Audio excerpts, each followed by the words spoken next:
Good evening. I'm Tom Realm, Chairman of the Public Works Committee, and with that, I'll call the Public Works meeting to order on Tuesday, October 1st, 2013 at 5:30 PM. We're in the City Council chambers at City Hall in Wisconsin Rapids. With that, I'll just go around. If people would just say who they are, maybe what, if you're for item that you're here for or whatever, just so we somewhat know who's who, a little bit. I'm Scott Kellogg in the 3rd District. Marion Hocam, 2nd District. Dave Laspa, City Engineer. Joe Eichstead, Design Engineer. Nick Dooms, Design Engineer. Okay. Those in the audience, I guess, when you do speak, we would like your name and address if you do speak, and so it'd be picked up on our cable access because this is being televised, that if you'd come to the podium in the middle, there's a button on the microphone that says push that, the light should come on, and then speak into the mic. So with that, we'll go to, I called the meeting to order, so we'll go to item number 2, and that's a request from Tracy Arnold, the Wood County LCD, to have a group of scouts that would like to do some stormwater stenciling for their conservation badge around the First English Lutheran Church where they meet.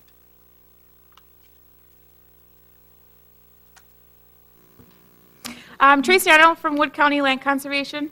As you said, I was approached by a scout leader, and there was some Cub Scouts that were wanting to do some stormwater stenciling for their conservation badge. I don't have a number of scouts just yet because there's a couple leaders that we're going to get together to do it. Did you get the map that I sent out? Okay. Yep. What I did is I went out and I GPSed all the storm drains that in the area that they were interested in. There's a total of 41 drains. I don't know if we'll get them all done, depending on how long the kids' attention I can hold. But we'll do what we can. And then I do have some pictures from when I got approval in May to do it with the Emmanuel Lutheran kids. So if you want those, I can pass those around just so you can see what the storm drains actually look like once they're done. In May, when I was here, you guys approved the white paint, and I think it really stood out really well. So if you guys, I'll pass this to you guys. So you guys have any questions about it? I also have the vest from Advanced Disposal already lined up, so the kids will all be in vests, so you'll be able to see them. And they'll also have a scout leader with them. Good. So. Scott? I just basically have a comment. I thought it was a good project that you had. I went over it after it was completed, and it looks great. Thank you. So I'm all in favor of it. I was kind of impressed at how they turned out, to be honest with you. I wasn't really sure. I was hoping it would be good, but the kids did a really good job. We had boxes around it so the paint wouldn't drift or anything. If there happened to be a car, there wasn't any cars there, but if there happened to be, we had that all set up too. And there was another thing that with this stormwater stenciling, I think it's a great idea, especially this time of year, because people that have pools and they're draining their pools, it goes in here. Yeah. It goes right in the storm drain. So working with land conservation, I've seen a lot of stuff dumped in storm drains, and I would just rather have just the education out there. So if you guys would let us do some stenciling, I would appreciate it. Any questions by anybody else?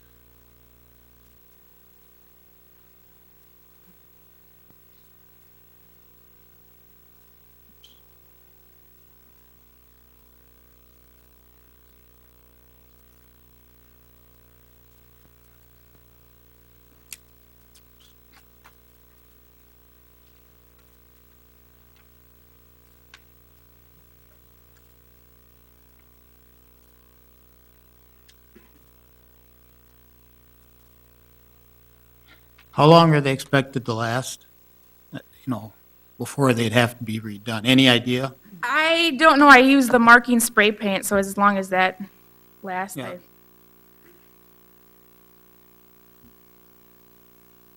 Well, I think it was a good project too, so if there's no other questions, I'll turn it over to the committee that we can discuss ourselves, or a motion if somebody. I'll make a motion to accept the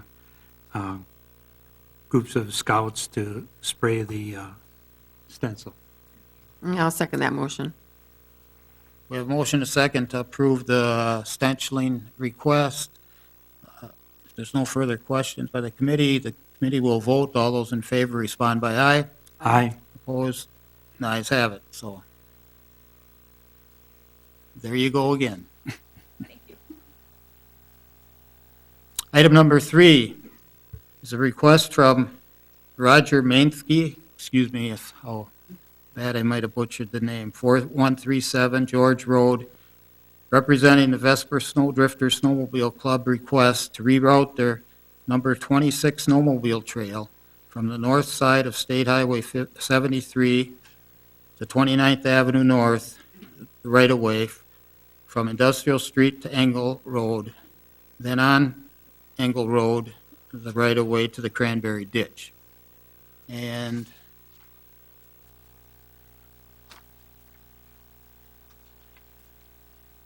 is there anybody that would like to address the committee? David? I checked with the police department and I checked with our street department. Neither one had any concerns with it. The only concern I would have, it's going past some businesses along 29th Avenue that they get approval from those businesses to have their trail alongside, because they're going to be crossing their driveways and there'll be snowmobiles next to their property. So I would request that that they get the approval of the adjacent businesses. Okay. Dave, I just have this is new for me. Do they contact all the residents in that area to make sure that they're in agreement with this change? They said they were going to. It's mainly our industrial park. I don't think that it impacts any single-family residents. It's just industries in our West Side Industrial Park. Okay, I just want to make sure. I think it's safer to go that way than it is to go to Quick Trip. Right, that's what they told me. They Yeah. wanted to get off of the highway and go back through our industrial park for safety concern. Right. No, I'll make a motion that we grant them the request to redo their snowmobile trail. I would second it. To relocate the trail. And I don't have a problem with it either, but I guess to go along with Dave's suggestion that you want that to be part of the motion, Marion? Yeah, it should be that the they part of check the with the motion. businesses there so they know what's going on. Right. That would be with the approval of adjacent businesses. Yes.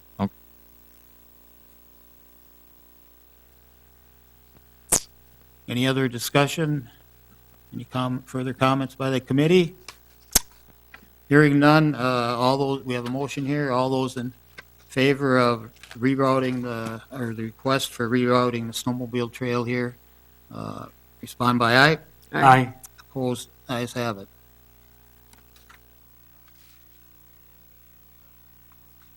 Item number 4, and that's a request from Al Phillips, 1200 Francis Street, Stevens Point, to get the waiver on his concrete driveway at 1110 12th Street South, I believe it should be north, for being constructed not according to city specifications. David, do you have anything first before we? I believe, Mr. Phillips, you got a permit after the Yes. fact? Our concrete inspector noticed this driveway and we checked on it. There was no permit taken. We don't know, we haven't checked it. We don't think it's to city grade and there's not a sidewalk section in the concrete driveway. So the two options are to remove and replace it as to city specs, or Mr. Phillips is here to ask for a waiver. Yeah, I was not aware of, I have it's a larger, a corner lot, and there's no sidewalk at all on my property. So I didn't realize that I had to bring it up to the grade of the city grade. Because there's, like I said, my whole property, it's a corner lot, a larger lot, and there's no sidewalk at all. So I didn't realize that. If I would have done it, and I'm from Stevens Point, and I never ran into this before, so it's all new to me too. So I was shocked when I got this letter. I didn't realize that. So, but if sidewalk ever does come through, I will be willing to take the responsibility of making it right. Because, you know, I guess I should have done it in the first place. But there's no sidewalk on there, so nobody's walking on that, on my property Here, anyways.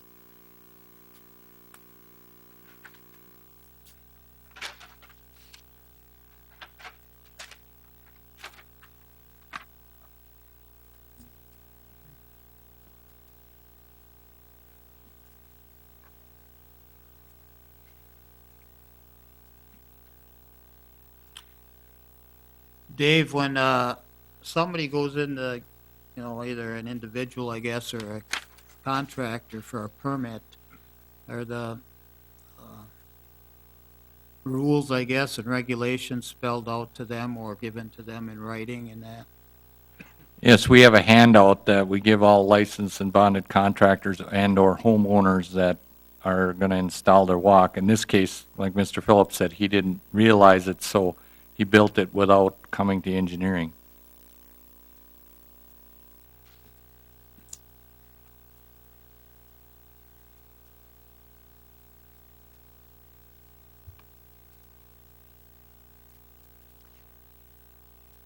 It would really be a big expense to take this out and put in the sidewalk. It sure would. It Yeah. sure would. I would have done it. I'm from Stevens Point, Uh-huh. and I've never, ever ran into this before where, you know, because there's city sidewalk everywhere I poured concrete. Here, not being city sidewalk, I never thought twice, just for the driveway, and I had no idea that. But like I said, if and when the sidewalk ever did come through, then I would be responsible for making it right. Yeah, I agree with Marion that it's a major expense, and I can understand why you may have made that mistake too, Mm-hmm. so. I'll make the motion that the sidewalk is, the garage driveway is okay now, but if and when sidewalk would go through, that you would go and install the sidewalk section in the driveway the way it's supposed to be. Yep. I would second that. Is there any further discussion? Just a question, Dave, along with, or not to add to the motion, on the, was the Rich or staff, somebody gonna check as far as the grade went, or Yeah, we can run out. It looks fairly flat. I don't foresee it as a problem. We just Yeah. haven't had our surveyors shoot it. okay, yeah, if this passes, and I assume it will, I guess that's probably a moot point anyway, but, okay. Let's see. Okay, if there's no further questions by the committee, we'll have a vote on approving the request, for a variance on the driveway and with the understanding what would take place, I guess, if the sidewalk, if a sidewalk went in the future. Committee, all those in favor respond by aye. Aye. Opposed, the ayes have it. Just a reminder, and it'll be for everybody else, and Tracy, you're here yet, this will be going, these reports go to our council meeting in 2 weeks. Technically, they have the final say on what happens. The council meets at 7. I can't say for sure what time we'll get to the Public Works minutes, but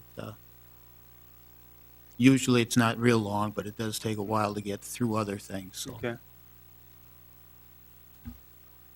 And at times, it's beneficial to be, I mean, you don't know if it's beneficial or not, and I can't say which way it is, because people may have a question, and Oh, so. All right, okay. with that, we'll go to item number 5. We have to have a motion. Oh, did we vote? Maybe we didn't. All those in favor respond by aye. Aye. Opposed? The ayes have it.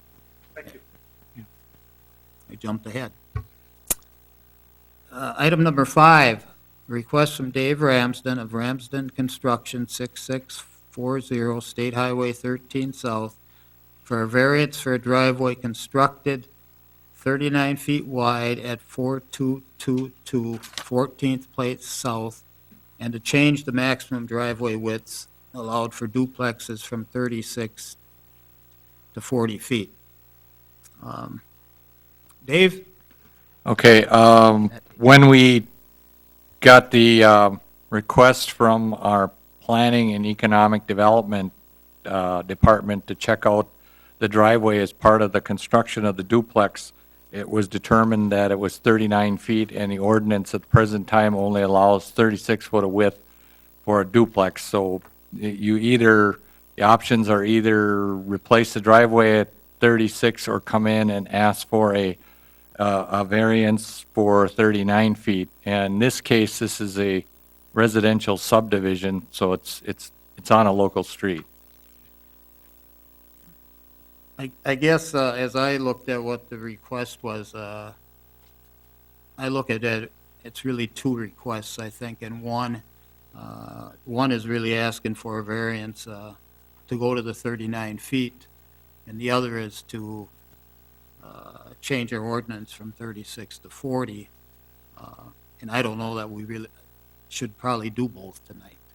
To me, maybe just act on the Yeah, that's really correct. variance request, and I think some more study and whatever on changing the ordinance, I think, should be done. So, anybody have any questions?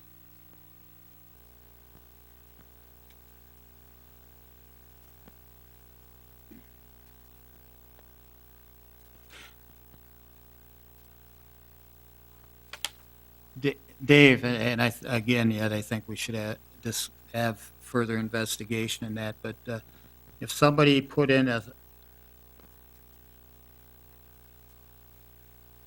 30-foot driveway for a duplex or whatever, or 36, I guess, and they have a 6 foot width, curb, and put in another driveway to the same piece, which would be, I guess, tied in, but you'd have that short piece of curb in between. Right, our ordinance actually says 12 feet, but Okay. when you do the 3-foot tapers, you end up with 6 foot of curb between the driveways. So yeah, there's nothing in the ordinance that prohibits anybody from putting more than one driveway on your property in a residential area, as long as you don't go past the 36 feet and then have 12 foot in between that and the next driveway. Mr. Ramsden's here. I guess he does want to speak. I was just going to tell the committee and the staff if they had any questions of Well, Dave, so. You were saying Dave, and I didn't know if it was. I him or know. me. So,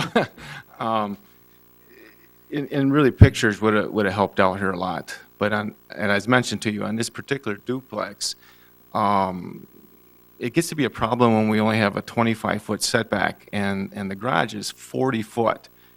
So you come down at 40 foot, and where they're talking about this 36 foot, well, the approach is what, 40? I can maybe ask these guys, 42? What's the approach out in the? Well, you can put a 5-foot taper from full curb to full curb, it's 46 feet. So on the outside by the road, that's 46. Yeah, full curb to full curb. And- The actual lip curb can only be 36. As you come in to where it hits the sidewalk, that's where the 36 is. Right, some point in there on the sidewalk, front or back, where the sidewalk section is, you're supposed to be back down to 36. Okay. And see, this is where the problem is you're coming down from the garage, and this has been a problem for years, but builders have been too busy to come in and address this. But on this particular plan. So you come down the driveway 40 foot wide, you got the sidewalk 40 foot wide, and then you got to bring this taper down to 36. And it doesn't look right, it doesn't plow right, and my point is, how wide could I come down on my land? Could I be 100 foot wide and then come down to 36 foot? Yeah, once you're on your land, I guess in a residential, you have to stay 3 foot from the lot lines, but you could come down, less the 3 foot all the way to the lot line and then narrow to 36. So, yeah, you could have this big 100-foot driveway, and then you got to come down to this 36 point, and then a 46 wide, yeah. Or, like you had said, you can put a 6-foot little piece in there, and then you can have 2 driveways. And I did one where, there's actually several of these duplexes in this town, and we did one where we put the centerpiece in, and that's just really hard to snowplow. And then we did one where we came into 36, and that's not so bad snowplowing, but it doesn't look right. And so now we did this one, and we actually did this one by mistake, forgetting about the 36. But my question is, why did we pick 36? Well, it's based on driveway widths from the past. We used to be 24 for all residential and 30 for commercial, and then through the years, we evolved to, because people were getting 3-car garages, we evolved to 30-foot for R2, and then duplexes and multifamily and commercial, we went to 36. Good history. I remember part of it because I was involved with the committee at that time too. Committee, do you have any question? Like I said, and I'll just say again, I think the why we got to 36 and what it is I think to change to change it to 40 as your request is, I think is to have a chance to discuss ourselves and staff of to do that. That doesn't mean that the committee couldn't grant the variance for what you have presently, for the 39.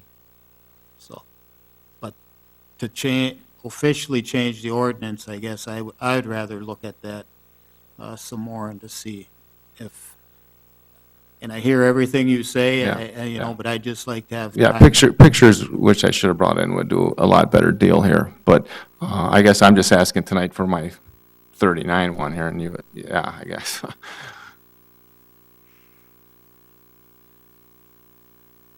Anybody else have any questions for Mr. Ramsden?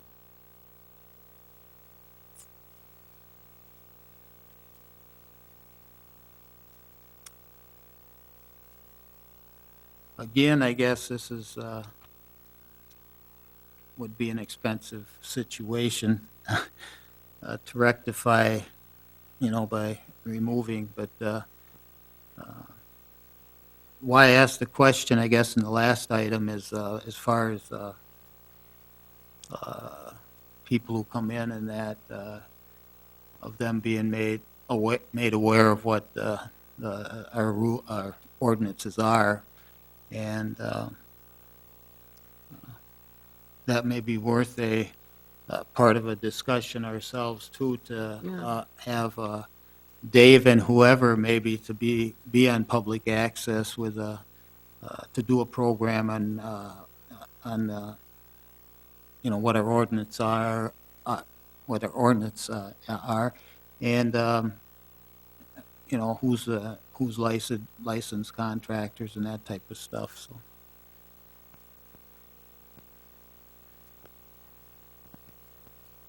Do we ever go out and look at a driveway when it's being poured? Right, when you come in and get a permit, if our contractor isn't in town, we usually always try to check it out prior to pouring if we're notified far enough in advance. So our guys actually check the forms. I don't know why we weren't out there for this one before it was poured. Yeah, that's what I thought, that they would check it out before.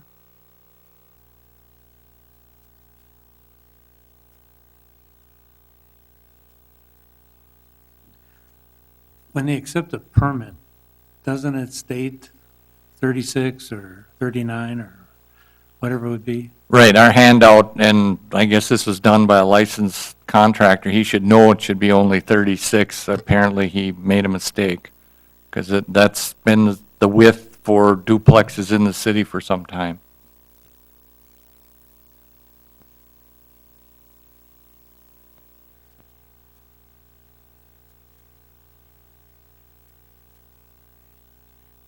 Well, it seems to me, I would, again, it's an expensive change, and I would make a motion to accept this variance, but if in the future, when they come and get a permit, somehow to highlight that and to make sure that they may still make the mistake, to make sure that they're aware of, because in the future, I don't know if we can continue to accept mistakes. And maybe there has to be a change in the ordinance, and then we wouldn't have the problem either.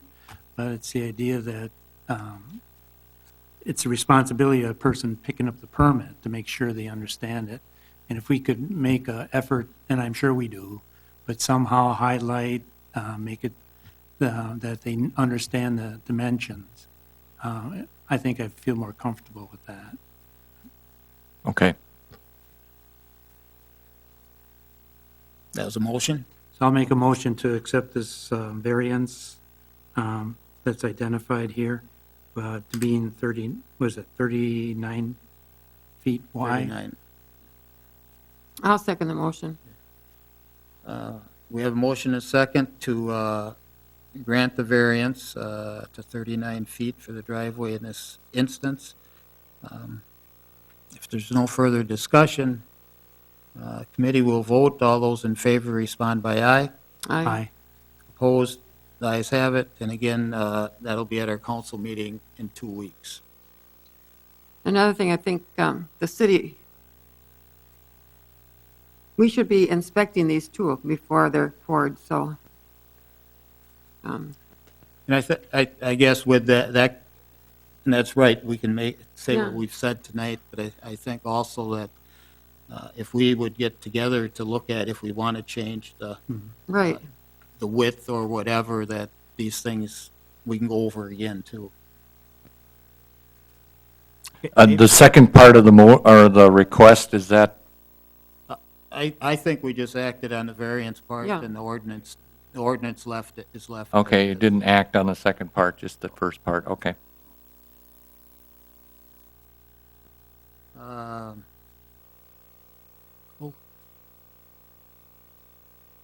public hearings aren't till 6:30. Can we just skip ahead to the others as far as that goes? Yeah, I think we can go on to, I don't see anybody here from Beeren that I'm aware of, so we may have to skip past that one. Yeah, I had told them after That the was- hearing. That was a fear of mine, just that we didn't do something and somebody was gonna show up yet. We could go to Well, number 8 and beyond. There isn't anybody that's notified for those. Well, that's true. Why don't we do that, and then we'll back up. It's only just after 6 as far as the hearings goes, and they start at 6:30, so. We'll go to item 8, and that's to amend the school zones due to signing plan updates at the following locations. I can read all these. You guys out in the crowd, do you have the minutes or what this is, what they are? Dave, would you just like to say something first, I guess?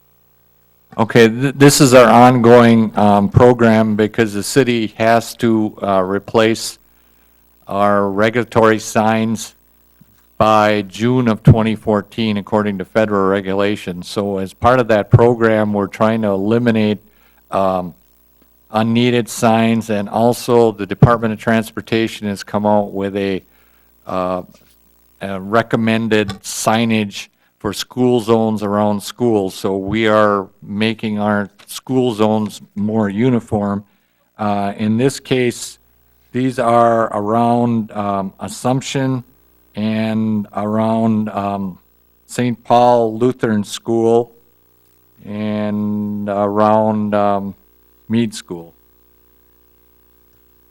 Okay, I'll just go through them quick, I guess, for our audience here, but also at home too, viewing. A is Mead Street from 100 feet west of Hill Street to, it's 500 feet east of Hill Street. That'd be changed to 100 feet east of Witter Street. B, Chestnut Street from 200 feet west of Hill Street to, scratch out 400 feet and make that 300 feet west of Lincoln Street. C, 14th Avenue South from 300 feet north of Alton Street to, change from 600 to 700 feet south of Alton Street. D, 13th Avenue South from 300 feet north of Alton Street to, change again from 600 to 700 feet south of Alton Street. And E, 17th Avenue South from 400 feet north of Alton Street to 200 feet south of Essex Street, and scratching out 400 feet south of Chase Street. Now, for those here trying to follow along, everybody's confused and probably at home too, so. Committee, I get, as this is just something cleanup or whatever, Right, just to update our signs and to make them uniform around schools. We've been doing this for probably the last 3 meetings, I think. at least. I'll make a motion to accept the changes of the school zones around these schools.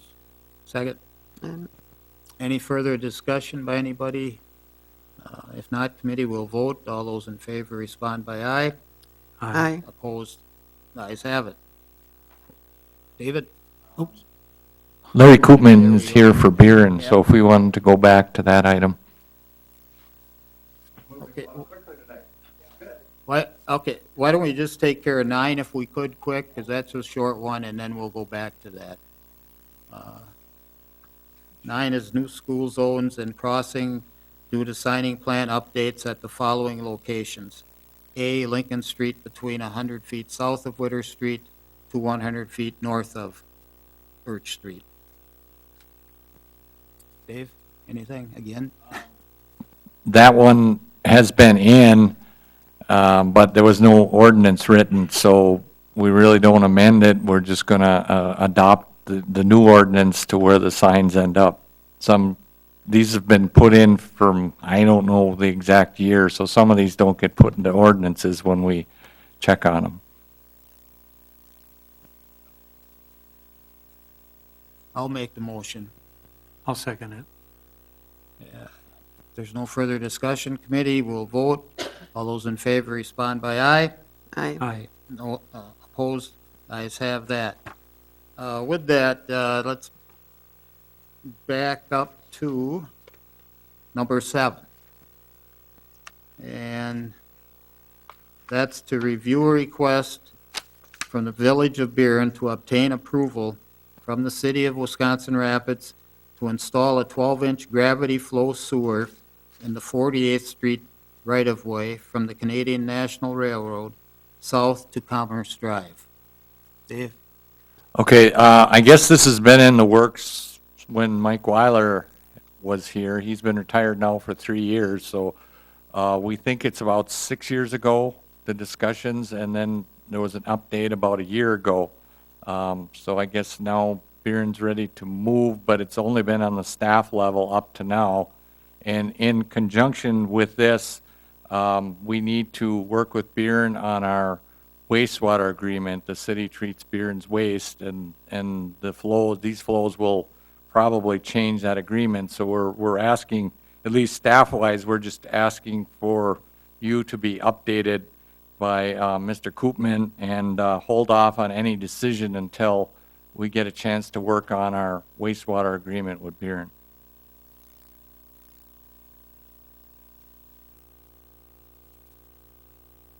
Yep. State your name and address for the record. I'm Larry Koopman. I'm an engineer with Lampert Lee and Associates. We're located at 10968 Highway 54 East, Wisconsin Rapids. And yeah, as Dave said, this project's been in the works for a number of years. It actually went into the design phase in 2009. So that's probably when we had our initial meetings with engineering staff, Mike Weiler in particular. Mike shared with us the plan, the concept plan that the city had developed for going north on 48th Street with a widened right-of-way and where their utilities would be within that right-of-way. So we used that as a base plan for locating where our sanitary sewer would be installed. The sanitary sewer will connect to the existing city sanitary sewer at Commerce Drive. There's an existing manhole located just on the east side of the right-of-way. There's a 10-inch pipe that's stubbed out there right now. It was a plan originally to run a 10-inch pipe. There'll be an 8-inch force main coming from a lift station in the new business park in Buren that'll come up Huffman Road, which is 64th Street on the south side of 54, but it's called Huffman Road on the north.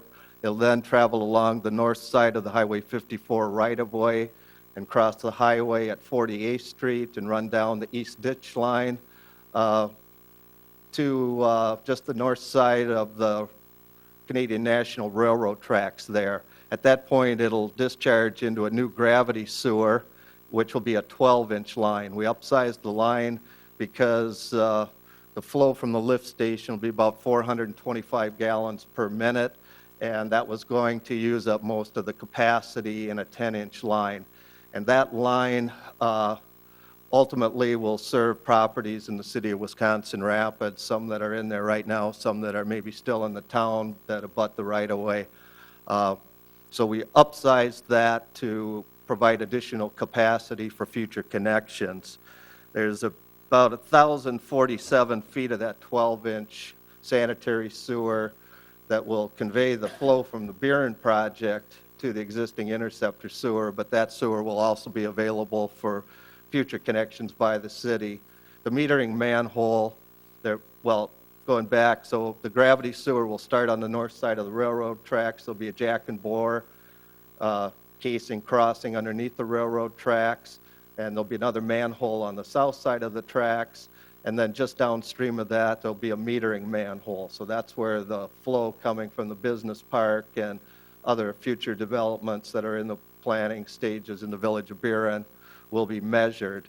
I guess in addition to that, the controls we've specified for the lift station also are pretty sophisticated and will also be able to measure flows leaving the lift station. So the only thing entering the city system, at least with the business park, will be coming right from the lift station. There's no other gravity connections. I know Dave said that, this is just informational, and yeah, we had our last meeting with the city early in 2012. We finally received our approval from Wisconsin DOT for the main entrance to the business park, which is at 72nd Street there right by Altenburg Farms. Several months after we met with the city, they pulled our approval because of some safety funds that the state had received for upgrades to the County Highway U and 54 intersection. It took them till December of last year to figure out what they were going to do, and at that time they decided that our intersection, the intersection for the business park, was not going to conflict with their improvements at Highway U, so we got our approval back and started moving things forward to get the project out for bids and get all approval. So this city thing, we've known that we need to upgrade the wastewater agreement, and are meeting with Wastewater Commission tomorrow afternoon to initiate that process. I believe from talking to Joe and Dave, really this committee's approval is only in regards to approving of the installation of Village of Buren facilities within your right-of-way. But actually, even though it's being installed by Buren, it really is going to be, at least from that metering manhole and then 1,047 feet of the pipe to where it discharges, will actually be a sewer that be available for the city to use as well. Currently, our construction schedule is that contractor would like to begin work on that sewer on 48th Street sometime towards the end of October. So I was hoping to get the committee's approval tonight for us to go ahead and start putting those utilities in. I know the contractor needs to get his license and bonding. I'm thinking that he's probably made contact with the city in regards to that. Is that correct? So that is getting in the works, and we realize that that has to be in place. I had mentioned to Joe that there will be no flow coming from this line until sometime next spring when the lift station is completed. But we're really hoping not to be delayed until after you meet again in November to get permission to do that. We can plug that downstream manhole to make sure that nothing can get through, but until the lift station is installed next spring, there is nothing that's going to be coming. And then, as development takes place, and which full build-out is, going to be years and years, and as you know, with your own business park, they don't fill up overnight. So it'll be a long time until those flows are there. In the meantime, we should have plenty of time to work with the city and the wastewater commission to get the new agreements in place to allow for this connection, and there's some part of the agreement will be this, that Buren will need to compensate the city for the capacity of the existing interceptor sewer that was installed at city expense. And Mike Weiler had done some calculations. Actually, he did those back in '08, so it was, I know they didn't approve the engineering contracts until '09, but we were working on it before that. So it was in '08 when Mary Jo Carson was mayor that we had those initial discussions. And the number that was being kicked around at that point was just a little bit more than $80,000 for that connection fee. But that all needs to be finalized yet. Any questions from the committee? I have one of Dave to start with, I guess. Dave, as it is for, basically, what our agenda has to review this item, and you said something to that effect, I think, when you started. Is there,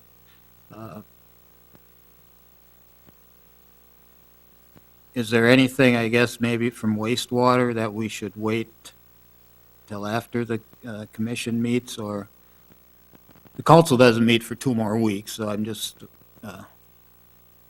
wondering. Dave?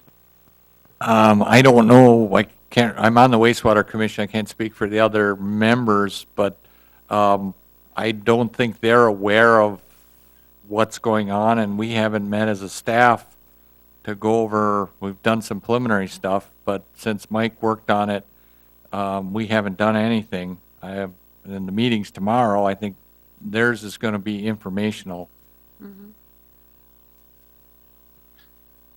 I think it's when I understand, I guess, the urgency, but I don't want to get, I guess, so that we have the cart before the horse, before, I guess, things were, had our ducks all in a row and that and ironed out. And the commission is meeting tomorrow, and after that, maybe there'd be more of something to come back again with, to the committee before the council met in a couple weeks. And staff, I think, to have a chance to look this over too again. Yeah, that's a possibility that we hold a short meeting before council once everybody's got a chance to review it, if you want to move forward then. Yeah, because it just says we're supposed to review the request. Yeah. Right, I let's see. understand that.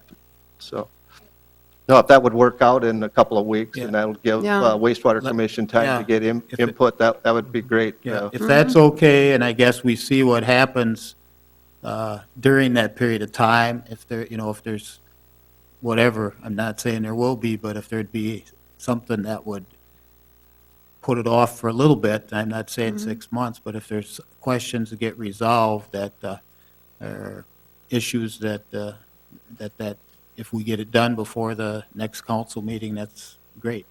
So, Yeah, as I mentioned to Joe the other day, it's, I'm sure that the Village of Buren is willing to get this thing negotiated in good faith. And if a plug were stuck in the end of that pipeline and couldn't be removed until after all the agreements are in place, it's really a huge risk that the Village of Buren is undertaking with a $3.1 million project that's also necessary to get this project built in order to move forward with the Bridgewater development.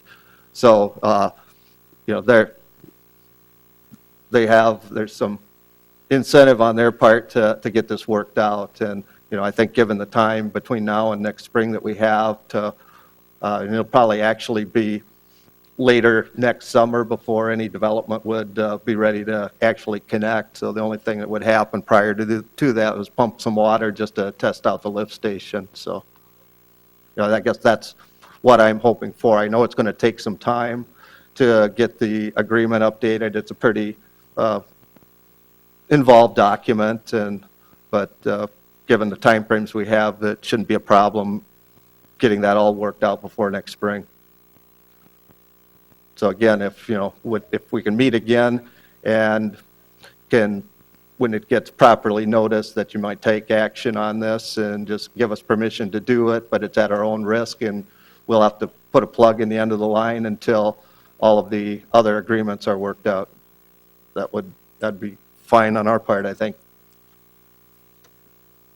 Well, committee, is that all right, that we just Yeah, turn to the commission and staff and whatever to work something out, and for them to get back to us, and then in a timely manner to notice another meeting or to have, if we needed a meeting but not necessarily a committee meeting, but meetings with Bjorn and staff and that in between to iron things out. So, Yeah, and I'm available to meet with engineering if they have questions at any time, so. okay. Okay, well, thank you. Well, thanks for coming, Larry. Thank you. And yeah. Are you going to be there tomorrow at wastewater? Oh, yes, Okay. yes, for sure. All right. Yeah, should we do that one? Yeah. For those that are here getting here for the public hearing, that'll be at 6:30. We're going to go through another one or two of our items and then get back to that. And basically, it's noticed to start at 6:30, and really that's when what we're supposed to wait for. So, item 10 is to remove school zones and crossing due to signing plan updates at the following locations. A, Apple Street from 6th Street South to 100 feet west of 8th Street South. B, Chase Street from 100 feet west of 17th Avenue to 16th Avenue.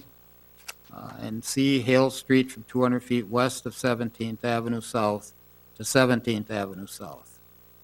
Dave? These again are school zones that don't meet the new criteria. You need to be within 150 feet of a school property to put in a school zone according to the specifications we're following and set by the DOT. So these are to be removed. They're not meeting that criteria.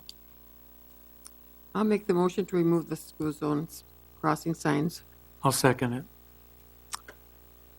If there's no further questions or discussion, committee will vote on the motion. All those in favor respond by aye. Aye. Opposed, ayes have it.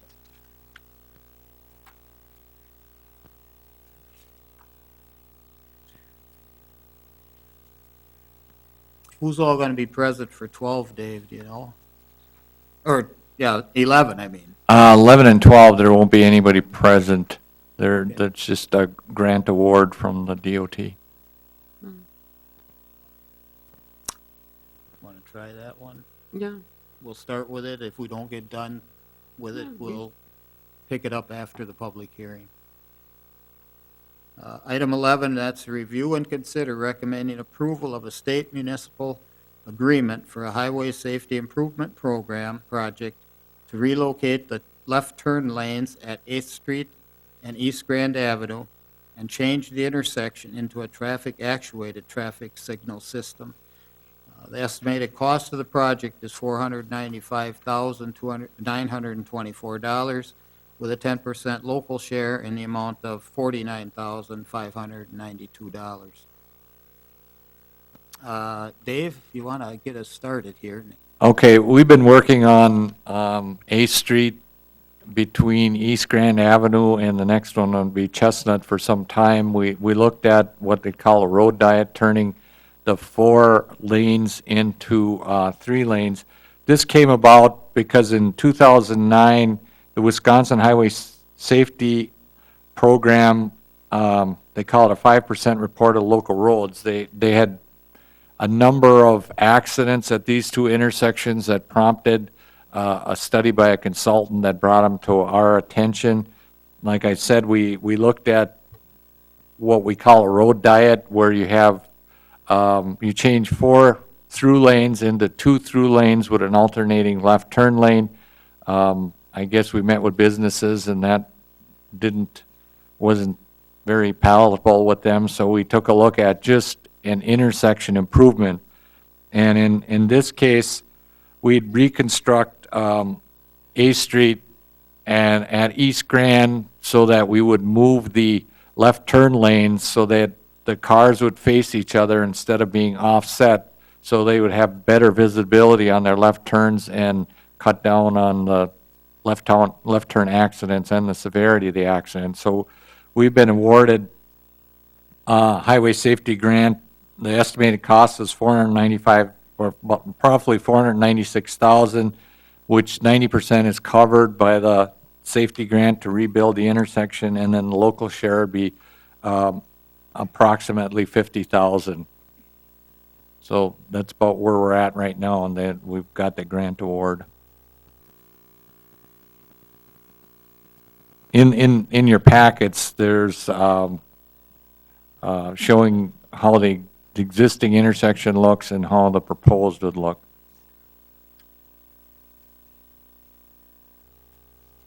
Questions, committee, at all, or? I know when we talked about those 2 lanes, if the 1 lane with the left turns, that did go over too good. But now with this intersection being taken care of, $500,000 stuck in there? That's a lot of money for that intersection up there. Yeah, because we're basically rebuilding the intersection and the traffic signals to move the cars over. But the state went through the cost effectiveness analysis, and they wouldn't grant this grant unless enough accidents were prevented to make this cost effective. And that one piece of property is for sale up there. You never know what could go in that corner. So, I don't anticipate any right-of-way acquired on either one of these. well, just the regular, okay.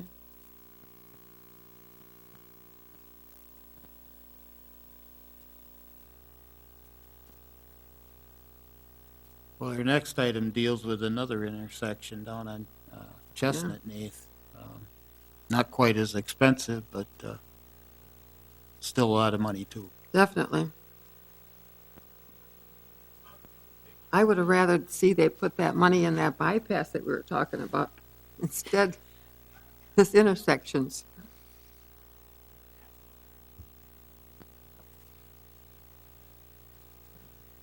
Did they come up with this idea? Or did we go to them and ask them about this intersection, or? how Well, that- their consultant, well, they were checking intersections, and these had a high rate of, both of these intersections had a high rate of accidents, and they presented that to the city with a proposal on how to correct it, and that's what we did through the meetings. Initially, like I said, we were going to look at a road diet and do the whole corridor, Right. and then we, after quite a number of meetings, we came up with that, well, we'll apply for a grant at just the intersections. Right, yeah.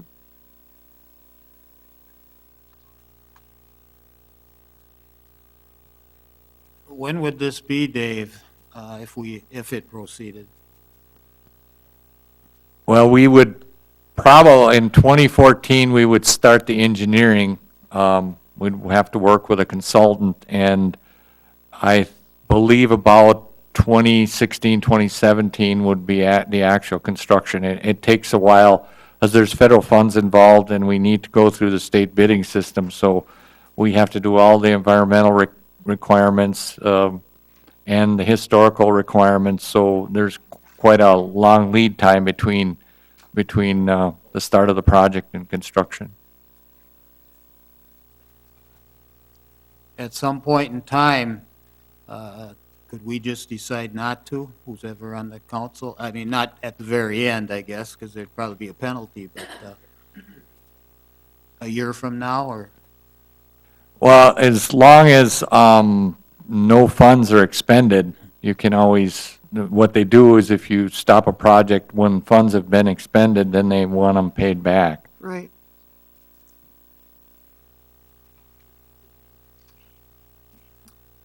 Well, we can say we reviewed it and considered it, but other than that, I think it, bring it back to us. Well, yeah. There won't be any changes really if we, 6 months from now or whatever brought it back. I think this would be the drawings we got is what there'd be. Yeah, that's correct. That's what we worked out and what was approved by committee a while back to apply for the grant.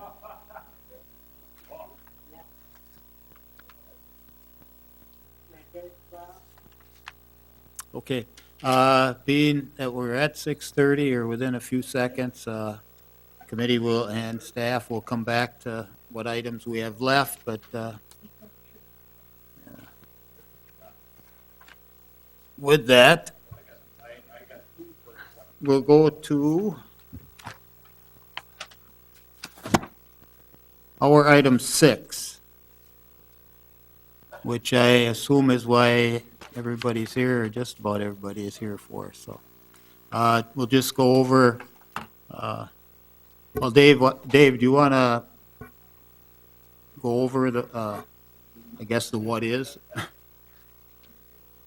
Okay, I can go over the procedure that the engineering department goes through setting up a public hearing. The streets that we're going to discuss tonight, both Apple and Chestnut came from our street department because they're in deteriorating condition. The third one, the alley, came by way of our street department because he had some requests from property owners that wanted the alley improved. This has gone through our capital improvements plan, except for the alley, which we were just appraised of lately. The council has approved a preliminary resolution, and we're at the public hearing stage. The property owners were sent proposed special assessment sheets. That is the most that you would be charged for the project. On all of these, there's no the sanitary main and the water main exist. The pavement, or which is called permanent street surfacing on here, each property owner on each side pays 20% of the previous year's cost. That's where we set the rate on.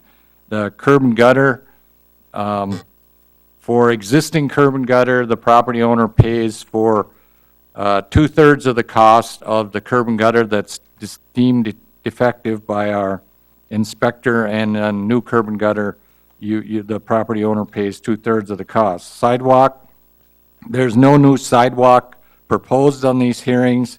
Sidewalk would be charged, defective sidewalk would be charged 100% to the adjacent, or to the defective sidewalk would be charged to the property owner. Sanitary leads and water services, that's from the main to the back of the walk.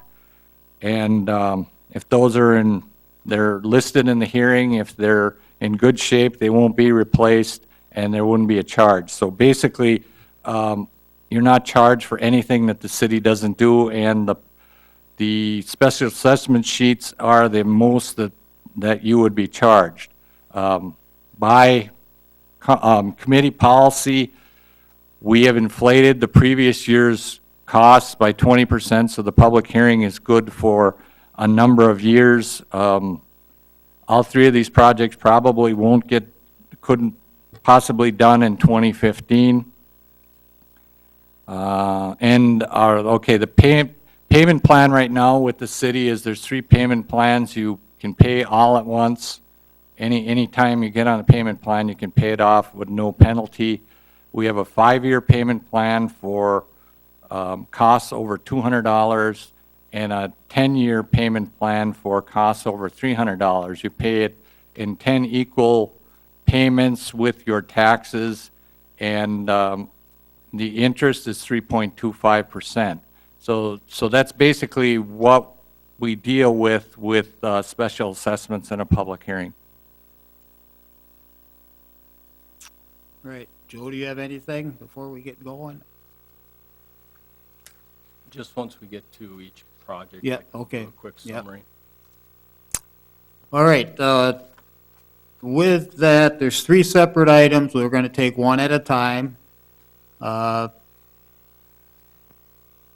If people want to ask a question or make a comment or something, we'd request or ask that you go up to the podium in the middle, turn the microphone on, push the button that says push, and if it's not on now, and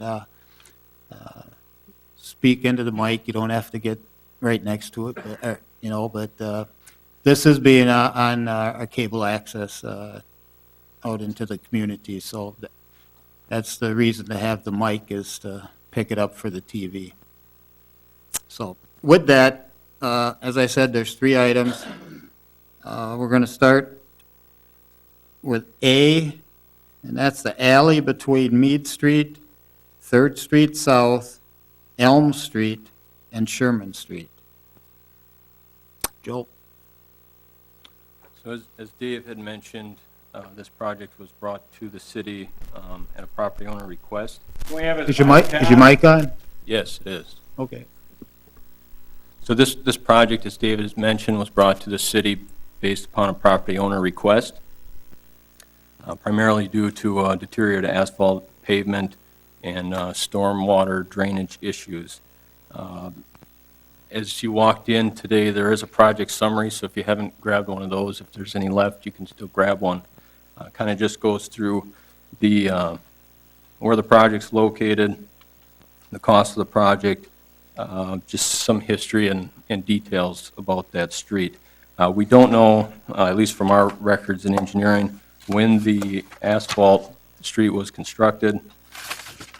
The total cost of improvements is about $125,000, and the project summary does show a 2014 construction year for that. However, it's just preliminary, so it may not happen in 2014. It may be a 2015 project. There are no underground utilities. However, with the design of the alley, it may be required to put storm sewer in to provide drainage. And just for the committee, this may be a similar candidate to the alley that we did last year by 2nd Avenue, just north of the Riverview Expressway, with a curb on one side of the street. So that's everything I have. And that's turned out fairly well. I mean, the neighbors there have liked what was done, correct? Yeah, everything, it's draining really good. No real complaints about it. Committee, do you have any questions first, or I'll ask out in the audience?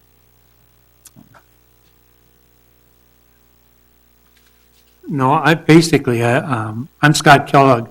I'm a representative from the 3rd District, and I met with a few residents in that area, and I could see their concern. And being on this committee, I wanted to make sure we could deal with that as soon as possible, because some of the people, if you look at on potholes and raising of the drainage and other things, it's an area that needs to really be addressed right now as soon as possible. So that's the only comment basically I have to make.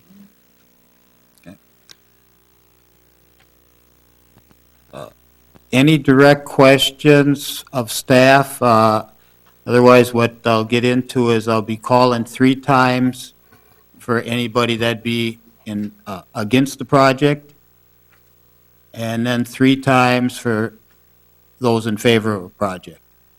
And again, this is dealing alley between Mead Street, 3rd Street South, Elm Street, in Sherman Street, so. With that, is there anybody, questions? Okay, yep.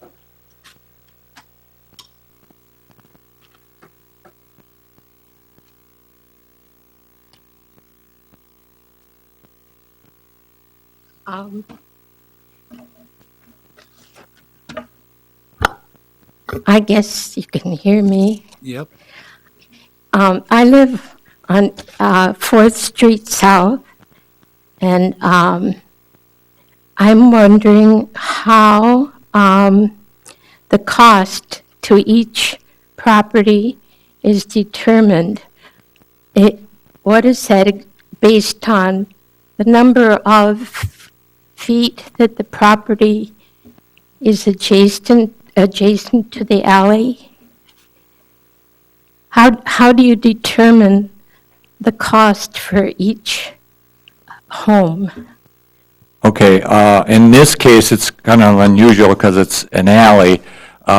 Because we basically would construct a half street, there'd be curb on one side, as we did on the alley off of Second Avenue. We split the cost of new curb between the property owners on either side. The council every year sets a rate for curb and gutter, and in this case, we call it temporary street surfacing. It's quite a bit smaller street. And that's by running foot of property adjacent to the alley. And one thing I didn't mention, the council has a deferral policy.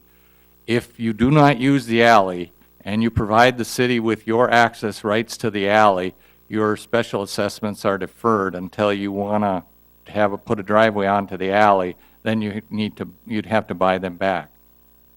I see. Okay, I do not use the alley, but I have a sentry fence along the alley. Would that be removed in the process of the update of the alley? And who would remove it, and who would pay for it? Well, if the fence is on your property, we wouldn't remove it. We try to work within our right-of-way. We don't have a design yet on the alley, so if the fence had to be moved, I guess we, the city, typically, that would be in our, we call it a temporary limited easement area. If it had to be moved, it would be moved at city expense, provided that it's on your own property. I couldn't find someone to remove it for me cheaper than the city would do it? Well, like I said, you wouldn't probably have to remove it. If the city had to remove it and it was on your own property, it'd be at no expense to you. We would just remove it for grading purposes and put it back in. Replace it? Put it back in if it has to be. I see. Okay, who do I go to you for that deferral? If I don't use the alley, what would I do next? Yeah, just stop up to the engineering department and somebody in the engineering department will help you with the documents. It's a legal document that goes on your deed that you don't have any access rights to the alley. I see. And then I would not be charged for any of the update of the alley? Right. Your special assessments would be on record as deferred until such time that you want to have access onto the alley. Okay, thank you.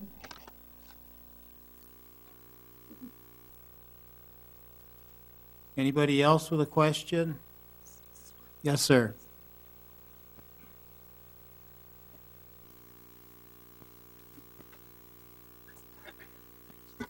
Hugh McChesney, I live at 810 Elm Street, we're on that alley, and we do use the alley, and one of my questions would be, would that change our assessment in any way if these other homeowners who do not use the alley are not assessed? No, that would just mean the city in general would cover that cost. Your special assessments come back to the city as a revenue, so it would be just less revenue for the city that we don't get from one property owner. Everybody in the city pays the same rate every year. Okay, another question. We have a driveway from our garage that interfaces with the alley. How would that affect, how would the interfacing with our driveway be accomplished? What would be happening there? Well, depending on the grade of the alley, like I'd mentioned, a temporary limited easement, if we change the grade of the alley, having to lower it for drainage or whatever, the city, if your driveway's in good shape, as part of the temporary limited easement, the city would match your driveway back in. Well, it's not in good shape. In fact, the condition of the alley has affected the condition of my driveway. So. Right. Well, yeah, then we'd have to work with you on a cost of a driveway then. Because if it's you have a good driveway and we have to remove it because of change in grade, then it's put back in at no expense. But if it's not in good shape, then we work with you on the cost of it. Yeah, as the alley has deteriorated, it has caused a deterioration of my driveway as well. Another question, during the project, will on-street parking regulations be relaxed during the period of construction? Because a lot of vehicles will be parked on the streets overnight, and this double-side parking would be an issue. Yeah, our street department works with the police department, and we waive those rules during construction because they know you can't get into your property. Okay.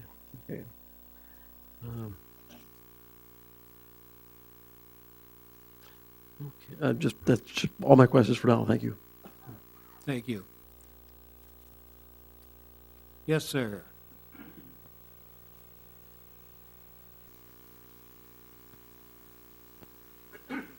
My name is Ren Bretta, 811 Chestnut. We live right behind the gentleman that just spoke, and we have a driveway there also. June's down the way, and I would say 2/3 of that alley is not used, especially like where June lives, but the alley's still torn up. Really, the only people that use that alley where it would get torn up is the garbage truck. It really looks like the garbage truck is what's doing most of the damage to the alley. And now we're being asked to pay for the damage that the city's actually doing to the alley. Is that fair? That's city policy. If the garbage truck has to go down there to get your garbage. It does not have to go down there. We could put garbage on Chestnut, we could put it on 4th, and the other people could put it on 5th. Garbage does not need to be picked up in that alley. If you look at it, it's quite obvious because 2/3 of that alley, where June lives, there is no traffic, and it's except the garbage truck, and it's just completely destroyed. So I feel, and it's not rocket science, that truck is not meant to go over that type of road. It's definitely overweight, and that's what's destroying the alley. And now we're supposed to be paying for the repairs of an alley that the city is actually damaging. I would like you guys to look into that, because if that's the case, it's definitely not fair for us to pay for something that the city's doing damage to. Well, as far as we know, we don't actually have a life on the alley, so it could be deteriorating from natural causes. I can check with the street department about the garbage truck. I wasn't aware of the garbage truck accessing it. Right, yeah, please look into that. Thank you. Thank you. Yes, ma'am.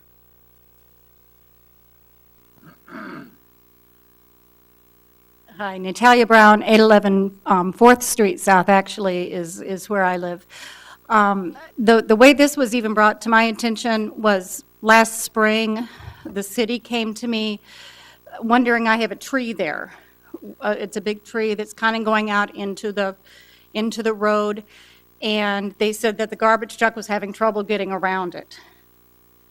And you can see if you go out there that it really is the garbage truck that's caused a lot of the damage. So that's how I was made aware of it, was them coming, wondering if the tree meant something to me, if they could take it down. Okay? Okay, ma'am. So what he's saying is, if you come and look at it, it really does look like the garbage truck is causing a lot of the issue. Well, our garbage trucks travel on most every street in the city, and I've never known us to give anybody any break in our special assessments because of our garbage truck. That's something that happens in the city. Joe? I just want to point out that the alley was probably a dirt alley at some point and became a maintenance problem. I mean, just from the way things have kind of gone in other parts of the city due to drainage issues. So it was decided to get paved at some point. The drainage is still an issue, and with saturated ground conditions during wet periods, that would really speed up the deterioration of that pavement. Change the road.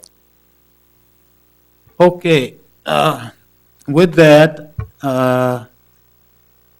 I'll ask, like I said, 3 times for people opposed to it. You can raise your hand just so we get your name and address, or come up to the mic so we can hear it and get it clear. So with that, is there anyone opposed to the project on the alley between Mead Street, 3rd Street South, Elm Street, and Sherman Street? Second time, is there anybody opposed to the project on the alley between Mead Street, 3rd Street South, Elm Street, and Sherman Street? Yes, sir. The alley is between Elm and 4th. Not Elm and 3rd. I don't remember. Did it right. On this one, it says 4th. Yeah. Just pass it. Oops. Up at the top. Oh, yeah. Dave, on this one, it has Okay, yeah, on our information sheet, 4th Street. apparently on the actual hearing file, we have the correct street, 4th Street. Thank you, sir. Not on a public hearing, so it's not a public hearing. It's correct on the sheets that were sent out to the people. And it is actually between Elm and 3rd, 4th is in between there, but it's just an area to tell you where the alley is.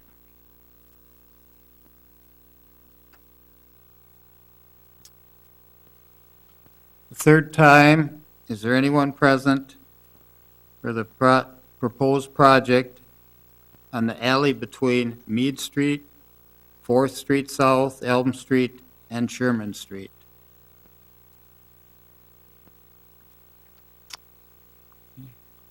With that, is there anyone in favor of the project? Alley between Mead Street, 4th Street South, Elm Street, and Sherman Street. Second time, is there anyone in favor of the project? And that's the alley between Mead Street, 4th Street South, Elm Street, and Sherman Street. Third and final time, is there anyone in favor of the project between, the alley between Mead Street, 4th Street South, Elm Street, and Sherman Street?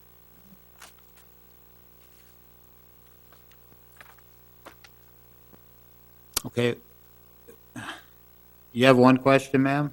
I have a question or a comment, rather. Okay. Well,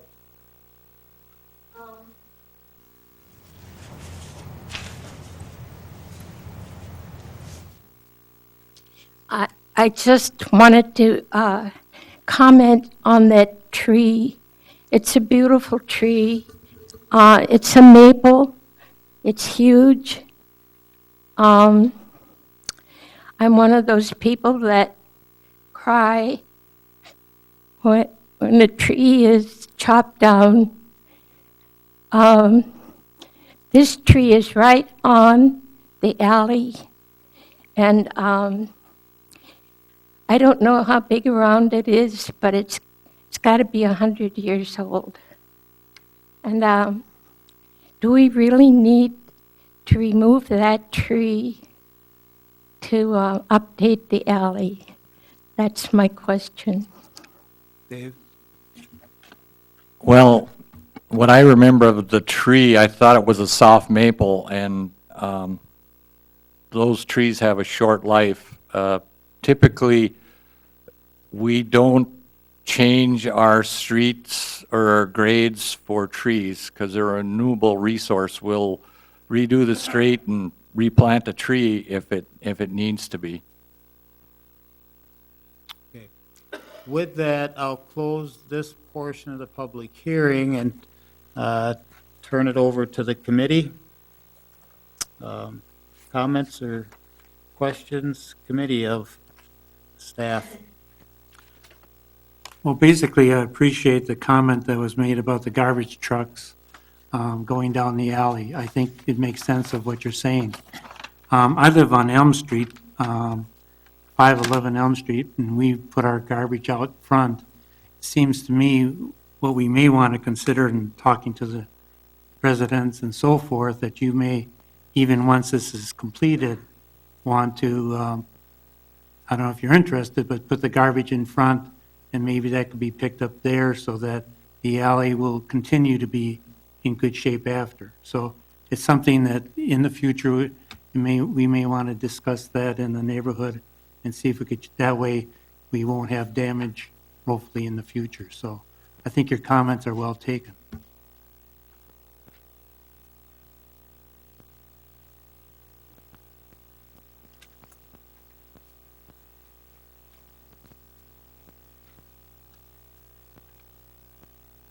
It's possible that this would be done if we did it, in 2014.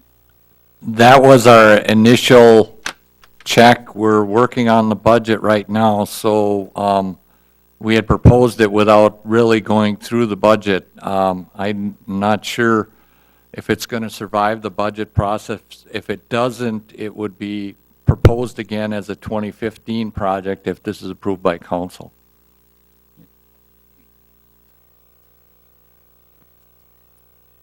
Any recommendations, committee?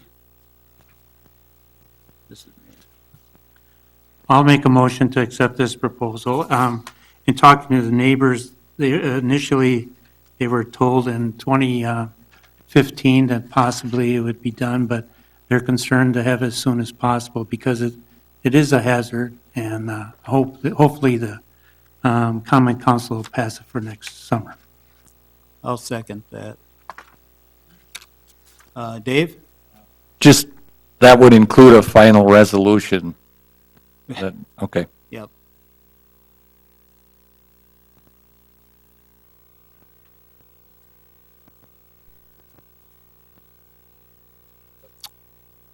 All right. That takes care of that. Yeah. There's a question. Question, please? Yeah, I know that the public hearing part of it is over, but David mentioned something that leads to a question I have. One more. Thank you. I'm Josh Veit. I live at 711 4th Street South, and I don't have access to the alley. I have, my driveway is off of Mead Street, directly adjacent to the alley, but there is no alley access there. And so I'm going to be coming to the engineering department to defer the special assessments. But what you mentioned is that it may not be done in 2014. It would more likely, it might possibly be done in 2015. What is the time frame that I need to be aware of to actually go to the engineering department to do that? Can I do that at any time, or do I need to wait until this has been approved and budgeted? When should I act? Okay, if this is approved by the Common Council, anytime after that, stop up to the engineering. Yeah, and the other part is, you have until we start billing, and that's usually late in the year of the year it's constructed. So at the earliest, you'd need to get up to engineering by October of 2014. Okay, thank you. Thank you. With that, committee will vote, and that's to approve the project. All those in favor respond by aye. Aye. Opposed? Okay. This goes to the Common Council, which meets in 2 weeks. They, all the committees give their reports at the council meeting, and the council makes the final decision. So, and this has to, as Davis said, go through the budget process of where it'd be fall in that, so. Okay. With that, let's go to item number 2, well, it's B, 6B. That's Apple Street between 8th Street South and 12th Street South. Are there any questions before I get into the, I guess, calling for it against in that?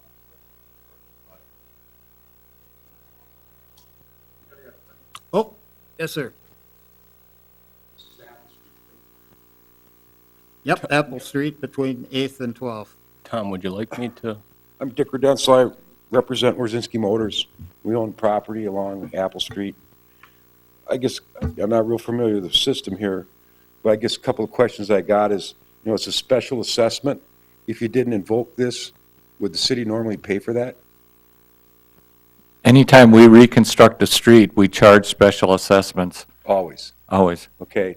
And then I'm looking on my assessments there, like on that side of the street, I got a parking lot, and I see they're going to run a water line in there and a sanitary sewer line in there, and there's no buildings there. My other stuff comes off Pear Street.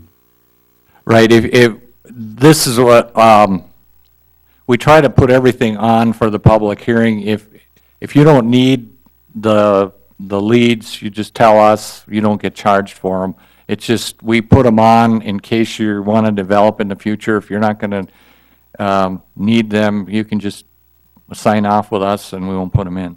And then on that curb and gutter, there's like a driveway on my part, and they talk about, there's probably a smaller driveway, and then farther down, there's a big driveway, which we don't use anymore. I don't know if it's cheaper to put the driveway in or curb and gutter. I mean, I wouldn't need the driveway anymore. Same thing as with the water lines?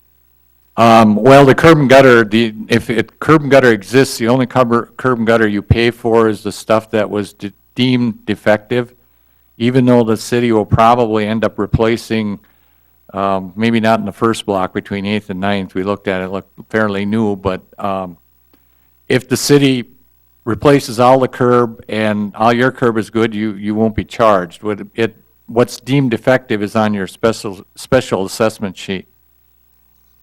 Well, they got remove and replace 6-inch concrete driveway approach, 630 feet of it, which we don't, or I don't know. Right, if you don't need the driveway, when we go through, we just won't replace it, and there won't be any charge to you if you want to get rid of a driveway. Only questions I have for now. Thank you. Yes, sir. Dave? Oh, okay. Joe? Sure, just real quick here, I'll just run through it. This is a local road project. It's determined by a street inspection process. The pavement is about 55 years old.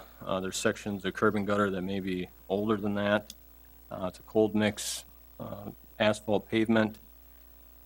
There is, for underground utilities, there's only about half a block of underground along Apple Street between 8th Street and 9th Street. Otherwise, the remaining blocks, they simply cross north and south across Apple Street. The estimated cost for this project is about $294,000.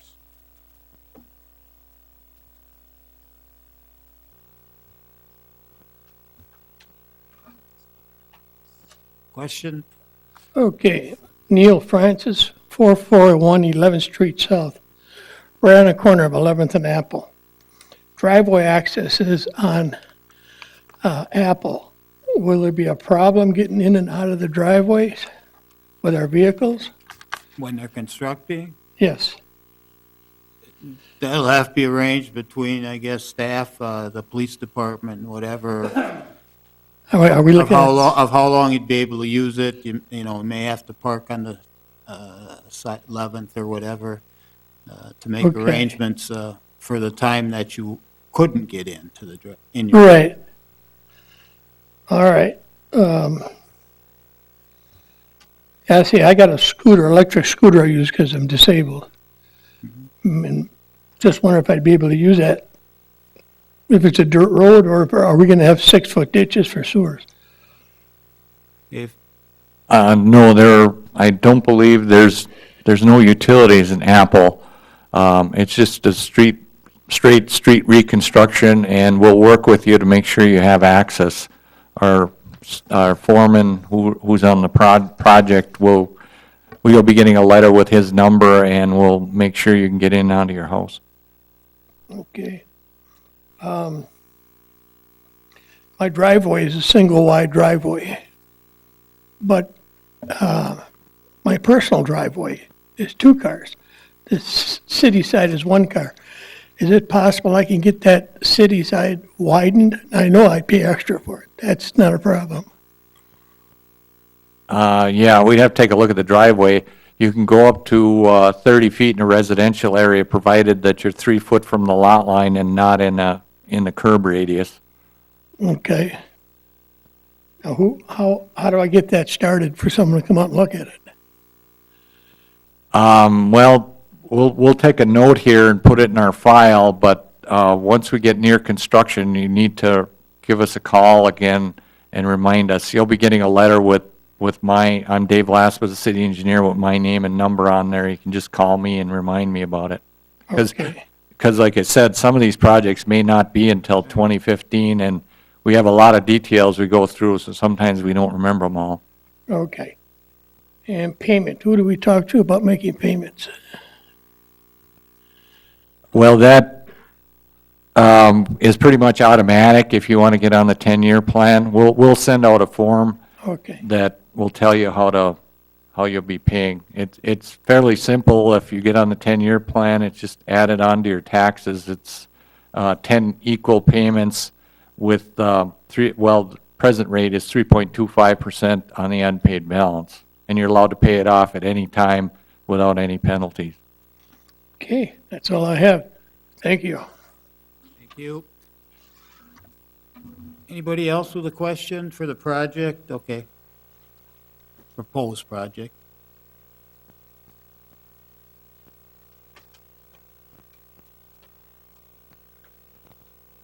Hello.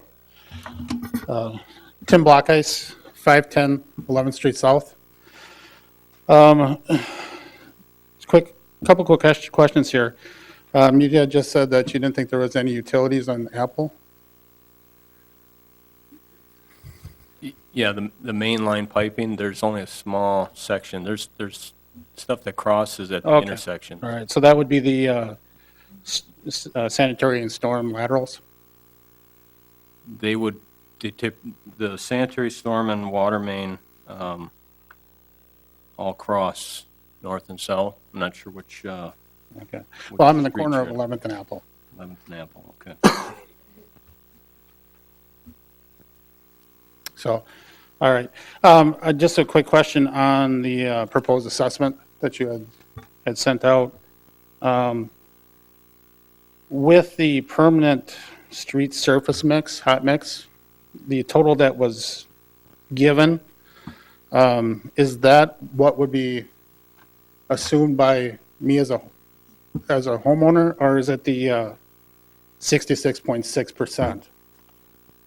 No, your reductions are already in there. That's what, that number on there is 20% of the previous year's cost, what the city would cost the city the previous year, but then we take that number and we increase it by 20%. So if we don't do the project for 3-4 years, inflation won't eat up, because the city can't charge you any more than what's on this sheet unless we hold another hearing.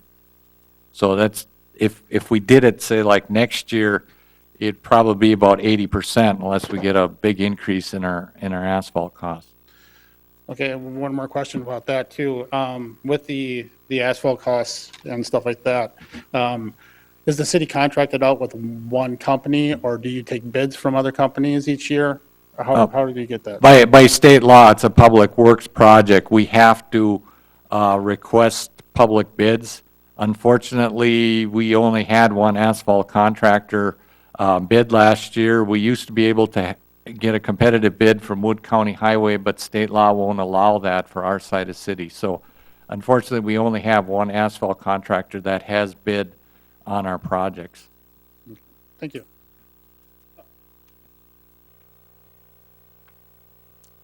Any other questions? Oops, yes, sir. Okay.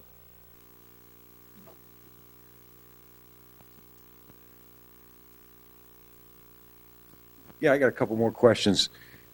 Are we doing this because the streets wore out, or we just want to do the sewer and stuff? I mean, is it, Well, there really isn't, as I mentioned, there's only a half a block of underground utilities, so it's primarily due to the street inspection that was performed. There's sections of the street that don't have curb and gutter, and the pavement, especially in those areas, has definitely deteriorated on the edges. So it's primarily a surface so project. you just wouldn't redo the street, you do the sewer and everything at the same time? We would go in and fix what needed to be fixed. All the storm sewer catch basins, all the inlet drains at the intersections, we would likely replace those at this time.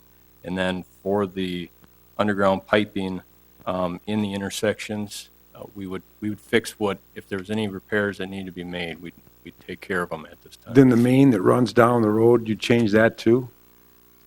That half a block? Yeah, well, it's a block, isn't it? If there's, Does it go from 8th Street to 9th the Street? sanitary sewer, that half block, we have an age on that. It was put in 1928, so that would likely get, On Apple Street? yeah, just From off 8th Street to 9th Street? Is Yeah. that old? You know, I thought when they did 8th Street, some of that got changed. That's what our records that we were able to find showed. Yeah, I guess my question was, are we just doing the street or, then just resurface the street rather than do all the other stuff? Thank you. All right, seeing no questions right at the moment, I'll call again 3 times for anybody against the project. Is there anybody against the project from Apple Street between 8th Street South and 12th Street South?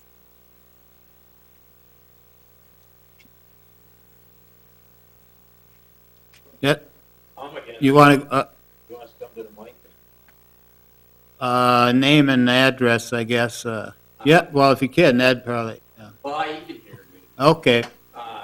John Sherman, 440 11th Street South, corner of Apple and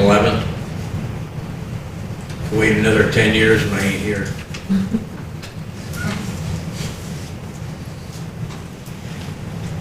Yep, in Zachary. The second time, anybody opposed to the project from Apple Street between 8th Street South and 12th Street South? Yep. Yes, I am. I don't think the streets in that bad shape.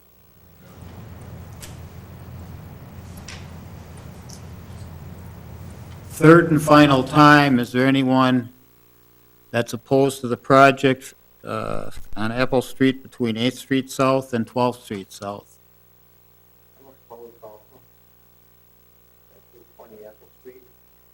Name and address for the record. You got that, Dave? Okay. And in the back. Yeah, 10 block ice, right down on the street.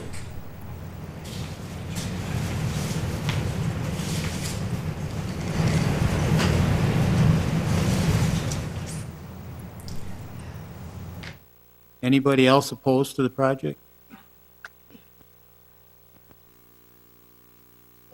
Okay, with that, is there anybody in favor of the project on Apple Street between 8th Street South and 12th Street South?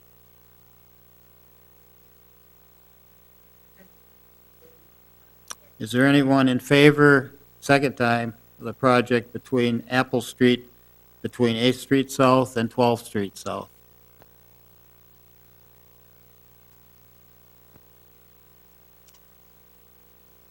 Third and final time. Is there anybody in favor of the project on Apple Street between 8th Street South and 12th Street South?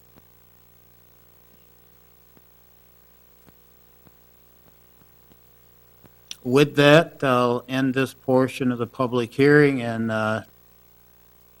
turn it over to the committee, and I guess if questions of staff and that, if need be.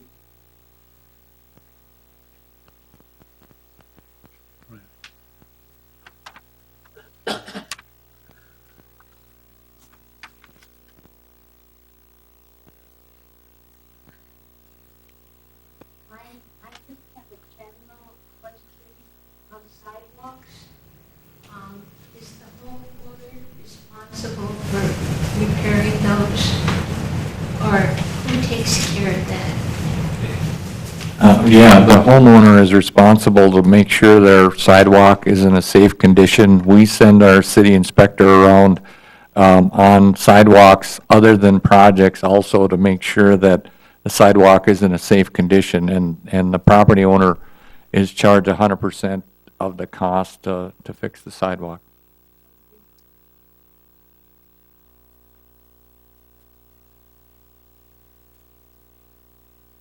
I have a question about the sidewalks, also in regards to sidewalks. How come by the library, instead of replacing them, like they want to do at my house on Apple Street, they ground them down? They're mainly for sidewalks, they're not. We do have a policy, if your sidewalk is not cracked up and is raised up less than an inch, you can grind the sidewalk, and that's an alternative, and that's, I believe it's about a third less on cost.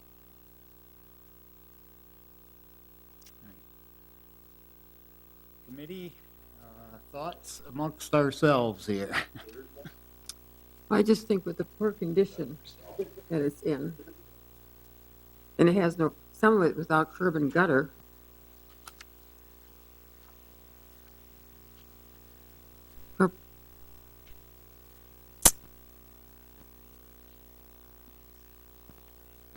So close to a main street on A Street there, or A Street, I think this should be done.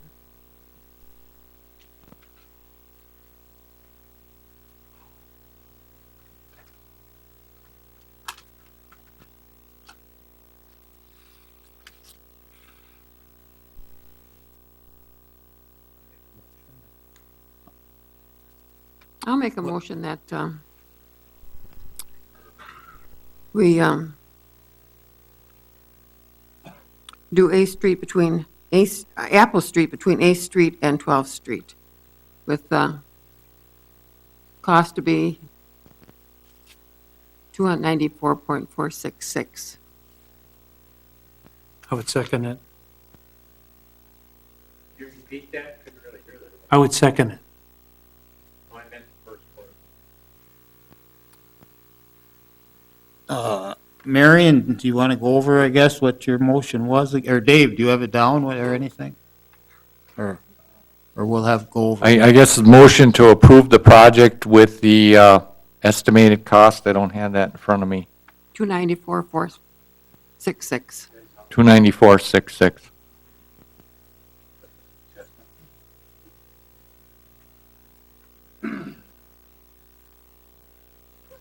Did you get that, all of it, John? Yeah. Okay. And that would include the final resolution that we And require, foods. okay. I was thinking that during the discussion, I forgot.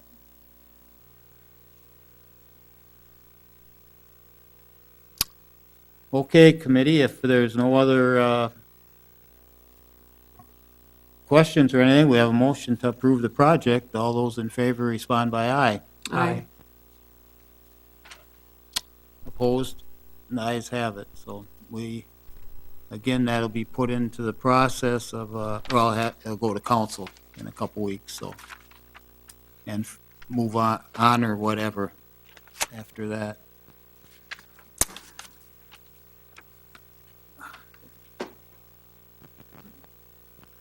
Now we'll go to 6C.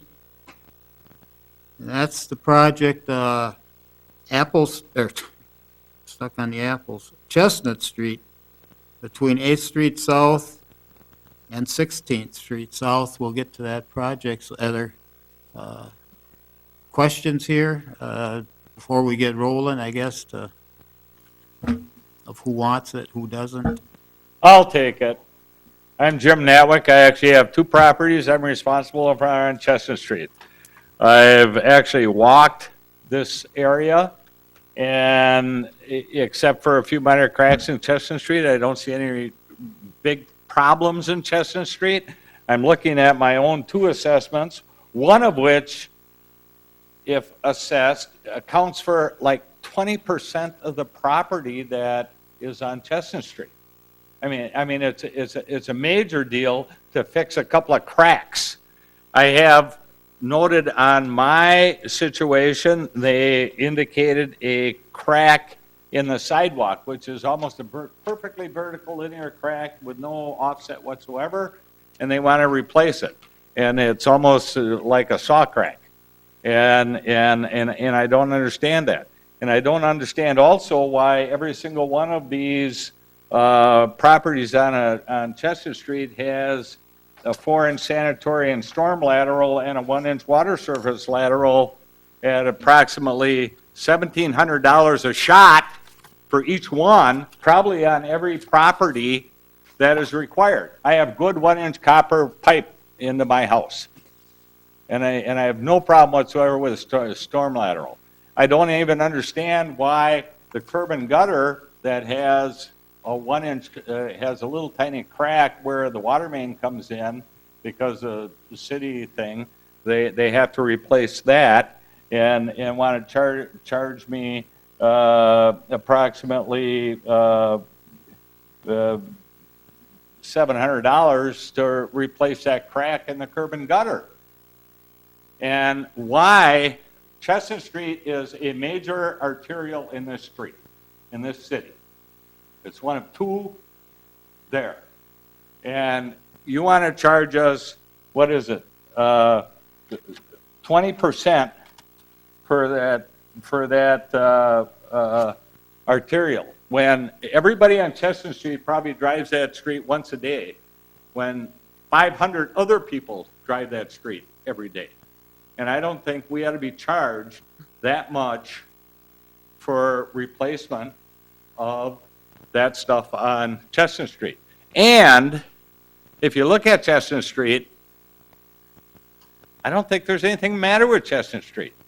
You know, there's a few problems here and there, but I don't think there's been any problems with anybody in Chestnut Street here that has had problems with any of their sewers, any of their water mains, anything else on Chestnut Street.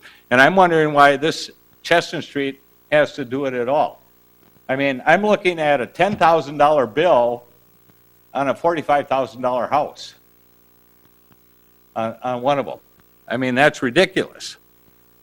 And why, you know, I walk Chestnut Street once a week when I mow my lawn, and I've got students walking it every day, but I'm getting charged 100% of the sidewalk, as are all these other people, and nobody does it. And I'm wondering what the justification is for having to redo entire Chestnut Street. Does anybody have any justification for that? Is there something matter with the sewer main? Is there something matter with all the water mains? Tell me, tell us. Joe, do you have anything? So this project, let me find my, just to address the sewer and the water, I know it's confusing to have them shown in here for... No, don't tell us that. Tell us what the justification for it is. Is there something matter with the sewer main on Chestnut? There are 2 blocks from 14th to 16th Street that have cracks in the clay sewer. In other words, the really deep sewer. Okay, do an insert. Do an insert. That's 2 blocks. That's nothing to do with the rest of this. We are looking at possibly doing a lining for the sewer. Okay. The fact is, you made a good point. It's actually classified as a collector street, so it does carry a lot more traffic than a local road, and that is why we're improving the street surface. That is the primary reason. Yeah, except the street is just fine. The street is fine. I've driven it. You know, I mean, there aren't any cracks in the streets, there aren't any bumps, there aren't any things like that. Now, Well, I just would go over, and I beg to differ with you. Chestnut Street is starting to deteriorate on the edges. It's a point where it isn't cost-effective for our street crews to maintain it anymore. The street was constructed in 1947. It has no base underneath it. The city put an overlay of slag seal in the 1980s at no cost to the property owners. So we feel that it's due time to reconstruct that street. It's done its useful life. It's got an excessive crown on it, and it's in need of replacement. Well, to do respect to the property owners and taxpayers who pay this, I don't think you ought to be charging us Chestnut Street taxpayers for the full amount that you would charge some little tiny street that doesn't have any traffic, because we have all this traffic. And if you're saying that you didn't construct the street properly in the first place and now it's deteriorating and you can't do a seal coat or something on it, then I don't think you ought to be charging us. And I don't think anybody out here that's on Chestnut Street even has it. It wants it to be done. Okay. Good, good. We have a question, another one, okay, sir. Yep, come on. I'm Ron Hurth. I'm on the corner of 12th and Chestnut. I'm used to assessments. This is my third one. I've had some implemented. In fact, 12th is where I empty out on, and Chestnut is what I go across with. And the assessment was over $7,500.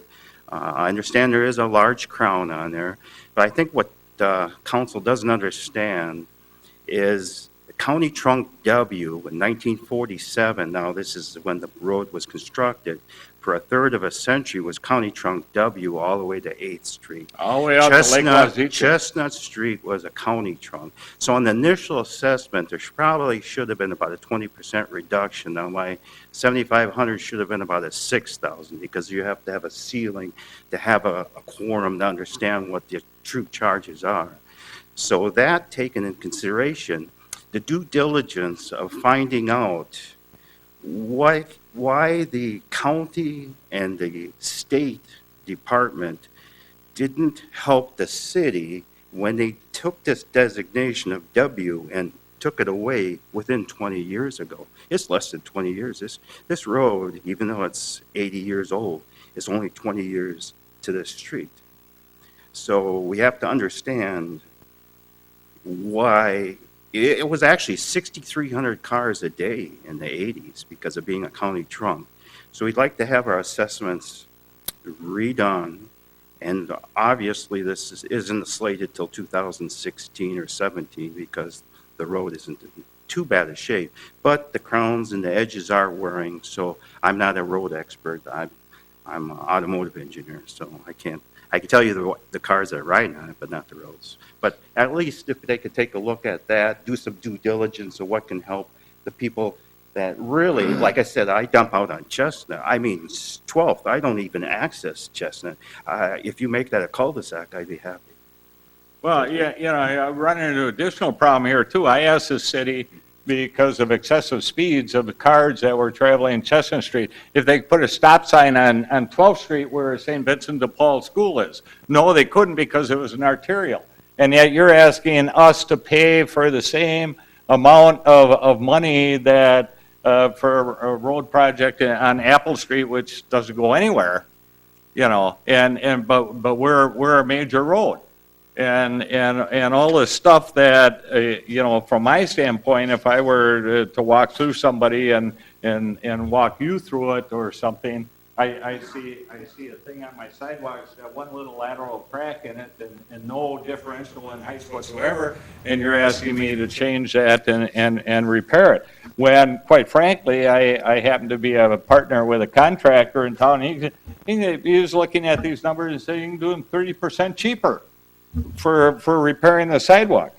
And you talk about a 10-year plan for repayment on this. There are people in this town, and Wisconsin Rapids is becoming a town of retirees. Sir, would you kind of wrap up your, Dave, I think it's up. Did you have a comment? I'm sorry. It's becoming a town of retirees. I am 67 years old. I am a retiree. And, you know, you're asking us to pay for these big things over 10 years at 3.5% interest. Well, maybe you ought to replan that and do a 20-year plan anyway.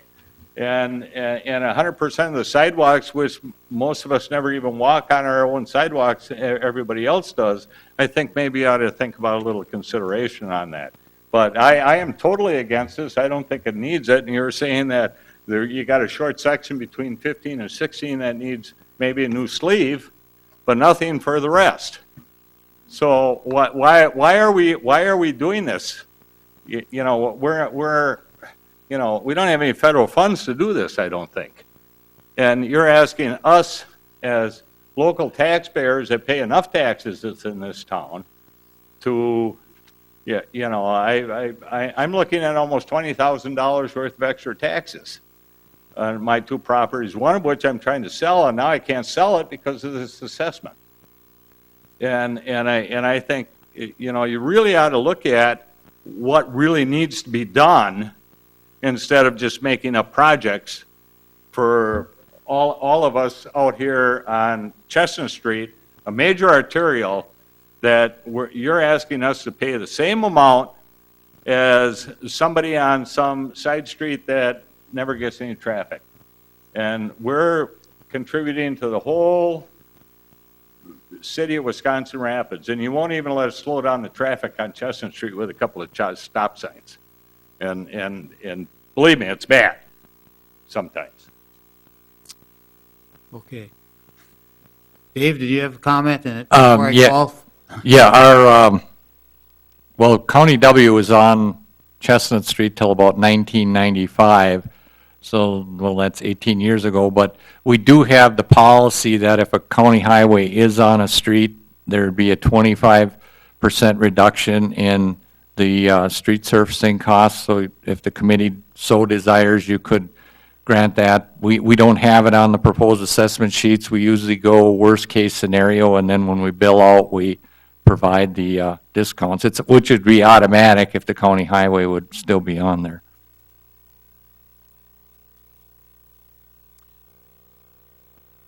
Question, sir? or- Yeah, real quick. Sean Rayberg, I live between 12th and 13th on Chestnut.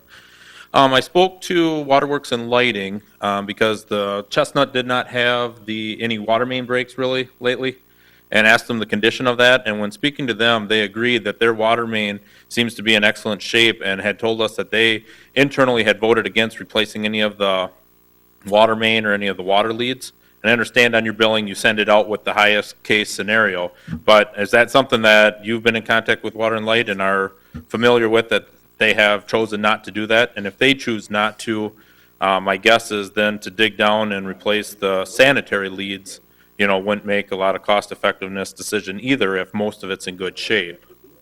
We have been in contact with Water and Light. In fact, we just spoke about that last week regarding the water main.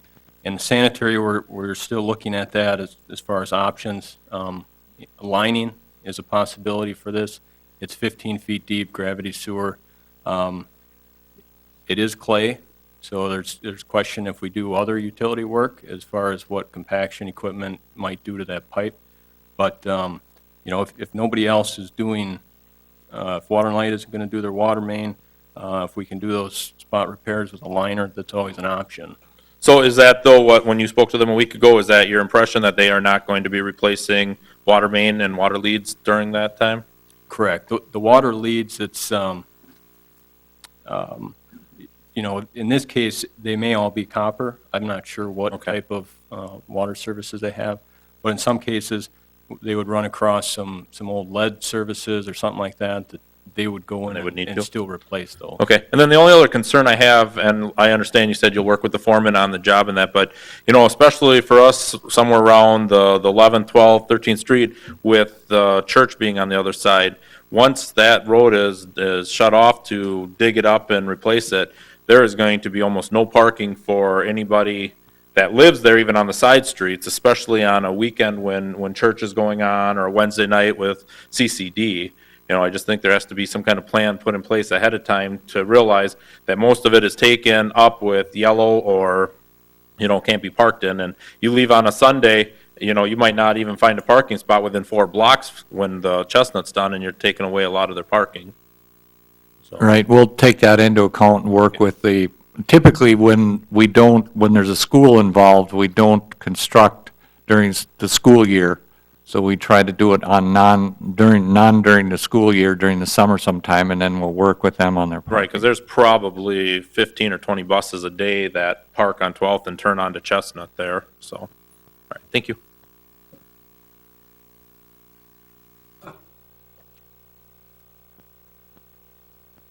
I'm Teresa Belter. Gotta pull the mic down.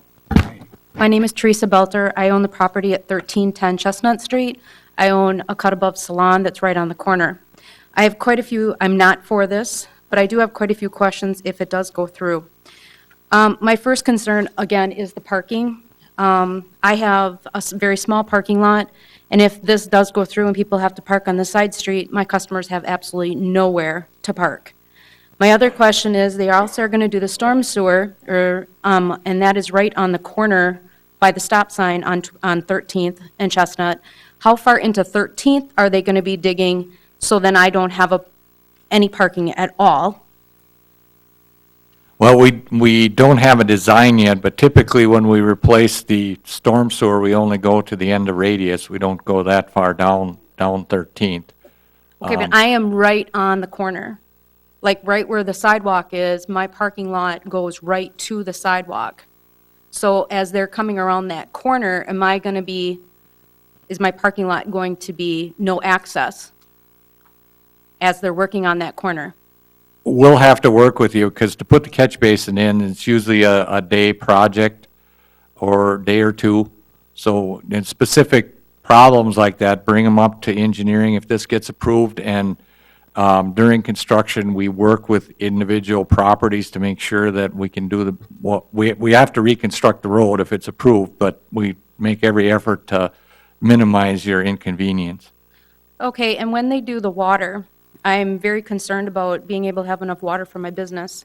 I've heard that some of the other places in town, as they've been doing it, they're given a garden hose to supplement their water. I'm very concerned about that. I have talked to my plumber, and we're not going to be able to run as much as what we would like, but is that how you handle that? It's a garden hose? Well, at this point, I guess Water and Light says they're not replacing the water main. If they replace the water main, what we do is we do a temporary water, which usually comes into one of your outside faucets. But in this case, you shouldn't have any problems with the water main. If Water and Light doesn't want to replace it during construction, there should be no water problems. And on my estimate, is it because I'm on the corner that all of my sidewalk spots and stuff were implemented right away? Because I am on the corner, so I have 13th Street and Chestnut Street. Is that the reason that it was done? Because nobody down 13th it wasn't done that way. Right. Typically, it's our policy to go at least one property on the side street as we go by, because we don't get into these areas that often, so we want to fix the sidewalk. The actual crosswalk is at city expense in the corner. That is no cost to you. It's just the defective sidewalk on Chestnut or 13th, but not the corner. And when this starts, because it's from 8th to 16th Street, are you going to do it half and half, like 8th to 12th and then 12th to 16th, or is it all ripped up all at once? Well, we haven't put together a construction schedule yet. That all depends on the budget. Typically, we don't go more than a quarter mile, so it'd be 8th to 12th, 12th to 16th. But at this point, I can't tell you for sure. It may be one project.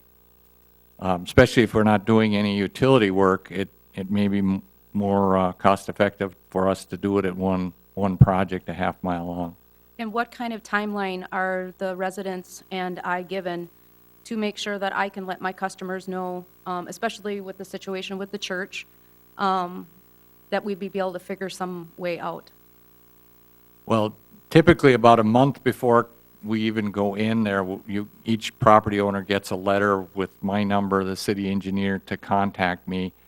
And then you should, if you got special instances like that, get a hold of me and we can work them into our construction schedule. We'd like to know at least a couple of days ahead of time to remind us of your special needs.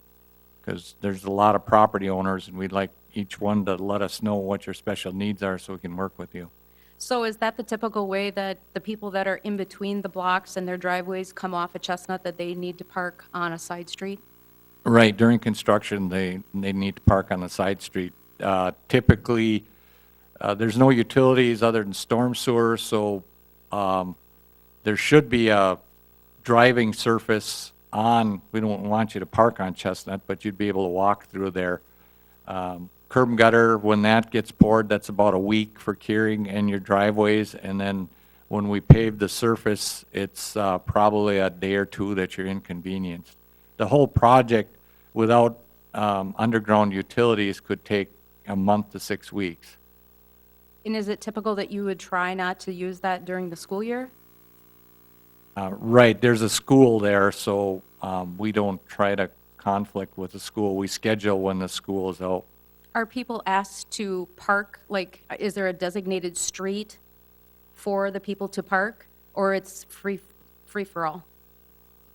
It's pretty much where you want to park. We notify the police, or our street department notifies the police of the project, so nobody gets ticketed, and you can just park where you find a place to park on the side streets. Okay, thank you. I would like to say something again. Most of you don't know, I happen to be a lawyer. Last time, sir. Thank you. Then we'll call the question. And all I have to do is say, shame on you.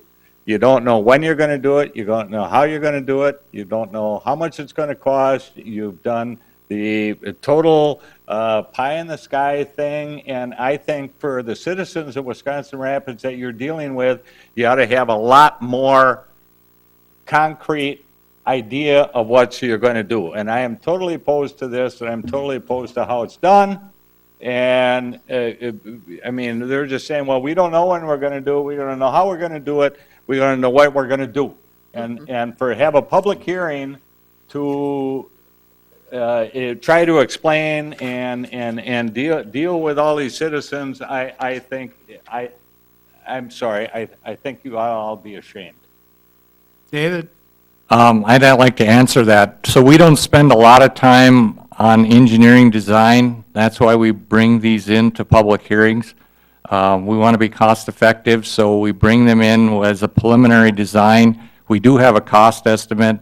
It depends on the budget when the actual work is going to be done, so that's why we don't have an exact design. If this project is turned down, all that design time would be for nothing. So once the project is approved, then we spend quality time and get the design done.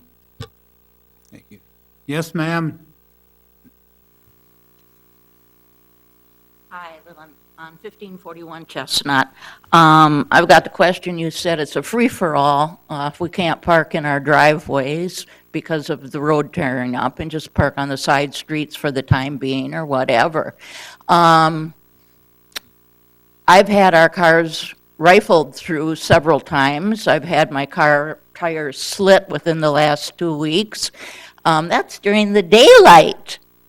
Okay, so now I'm supposed to park my car down on the end of some other block, or the other way on the other end of the block, or across the street on a block. Is now some, and we probably have some nice little stinkers in the area that are doing this stuff, and I don't think it's adults. So if I come out and I have my tires slit, if I have my car rifled through, if I have my windows broke, is the city going to pick up the tab on that for me? Not unless the city did the damage. If a But city you're crew not did it, allowing me to park in my garage and lock it. we have to reconstruct the street. We can help you as much as we can, but we can't guarantee you're always going to get into your property. No, we don't want can't guarantee, or maybe this F and that, or but. We want something in writing. If your car is damaged because of the city tearing up the street, I'm sure all these other people would be worried about that too. You come out and find your car all scratched up or banged, or your window smashed in or keyed or your tires slashed. I'm sure all these other people wouldn't be too happy either, because if we file it with our insurance companies, our rates go up. but it's not our fault that we have to park elsewhere.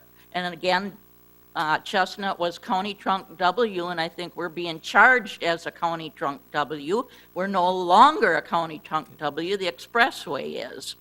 Ma'am? Okay. Dave did say earlier that if the committee chose, I believe, to the 25% reduction, Dave, is that correct? Yeah, that's correct. Because it was a county highway, we have a policy that you can do a 25% reduction, Chestnut, on the street surfacing.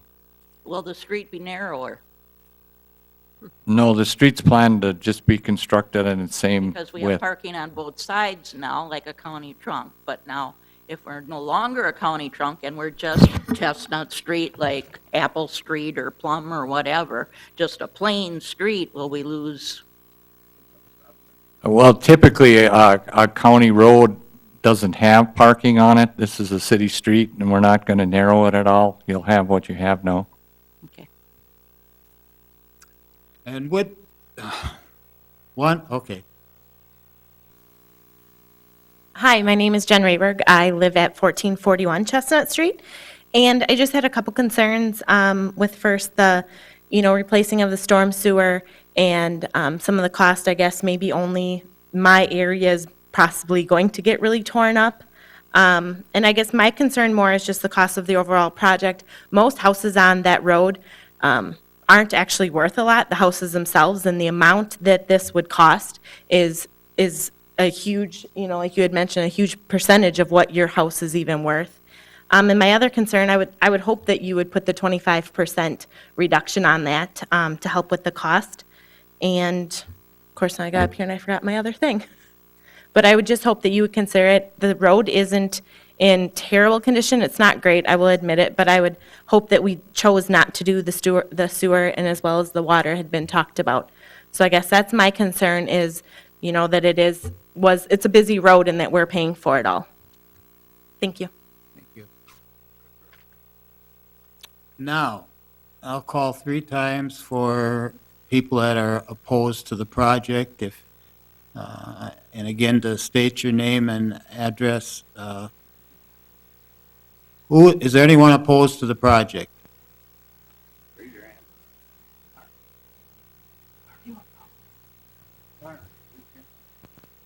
Do you want the names?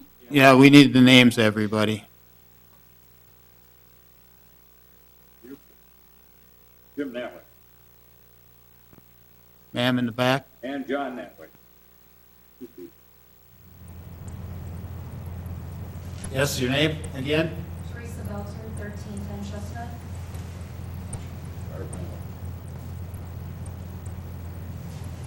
On the other side there? Is, Marjorie Wetstein, 1541.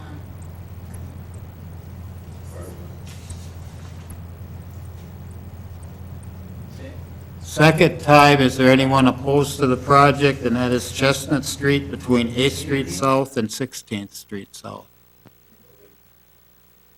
Do you have something to say, ma'am? Ma'am? That I can't see.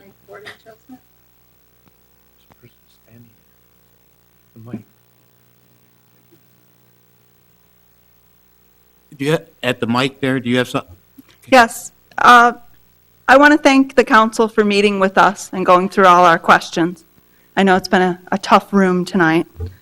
I have a question about, we're at 10th and Chestnut, and it's listed as a clay pipe. Does that mean we won't have any, lead issues or water issues? And I'm not even sure if Joe? maybe the No, city engineer can The answer. clay sewer, it's just a sewer pipe.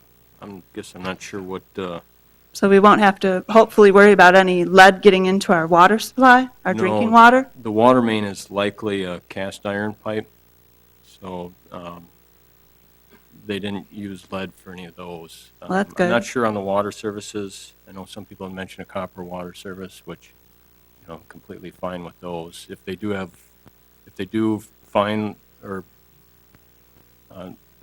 find out that there are some lead services that do need to be replaced, that they'll get replaced during the project. Yeah, I guess my concern was the drinking water. Yeah, if there's lead water services, they would get replaced. And that's why, I mean, it is a potential concern that we don't put them in anymore. Okay, but you're saying some of these were put in like 1947, so it's possible, right? But hopefully, like you say, I it's don't believe an lead was used in 1947, but we'll work with our Waterworks and Lighting Commission on the dates and what records they have Mhm. to ensure that if they are lead, they always replace them. And is there any notification to us if they do find lead? Do they notify us, and are there any special arrangements made for drinking water?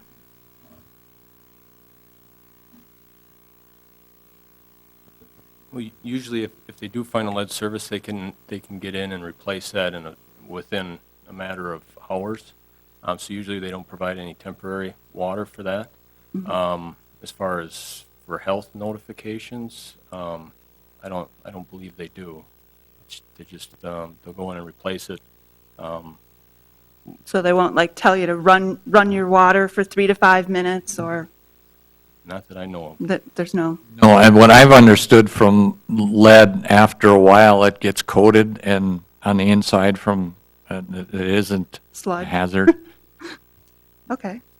And I'm the second house in, so I'm not as affected as the people on the main street, but I wanted to ask, how come they don't just like raise our property taxes a little bit for everybody? You know, I generally feel for my neighbors that are having all of these issues, and I mean, I wouldn't mind, nobody wants their property taxes to go up, but I wouldn't mind paying a little more, and the answer would be because we're all getting new water pipes, you know. I don't understand why they don't just put a little bit on everybody. Well, special assessments are because you use the street, but it is subsidized. You only pay about 20%, and each property owner in the city in general pays the other 60%. So it's basically because you use the street. You use the water lead, you use the sewer, whatever, you use the sidewalk, you use the curb. That's why there's special assessments, instead of charging everybody in the city, all of it. Yeah. Okay, well, thank you very much. Third and final time, is there anyone opposed to the project from Chestnut Street between 8th Street South and 16th Street South?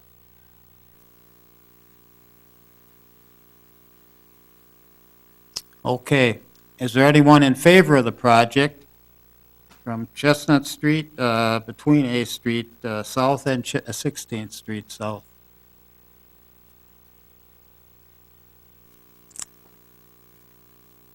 Second time, is there anyone in favor of the project from Chestnut Street on Chestnut Street between 8th Street South and 16th Street South?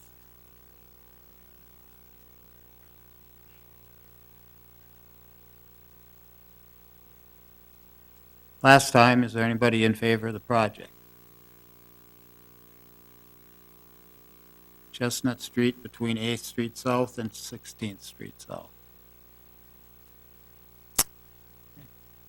With that, I'll close that portion of the public hearing and turn it over to the committee, I guess, here, and between us and staff, I guess, what we do.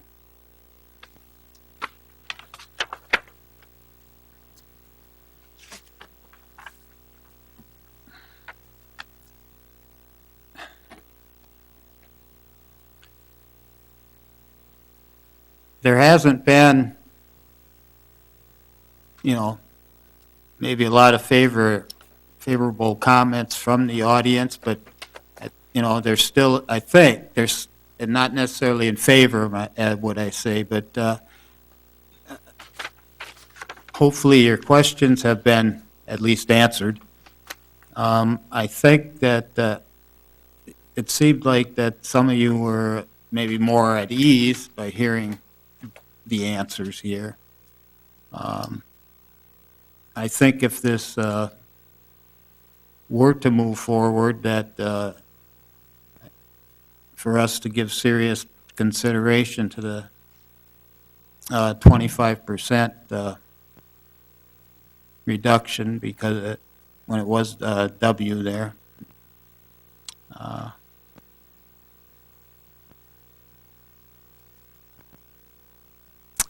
And Joe and Dave have, I think, made the case of why the project should be done.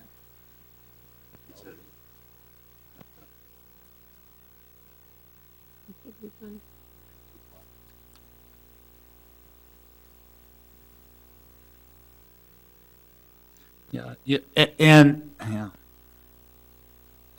I know those that don't, people here that don't want the project or spoke that way. If it is done, I think Dave, you did say like 6 weeks or somewhere in there that, and that would be to do the whole thing, or? Right, if we're not doing utility work, just removing and replacing, it'd be approximately about 6 weeks. And as has been said with this hearing and others, is that if it's passed, that the city, from engineering and police department, whatever, would do whatever they could to alleviate parking problems and that type of thing, so.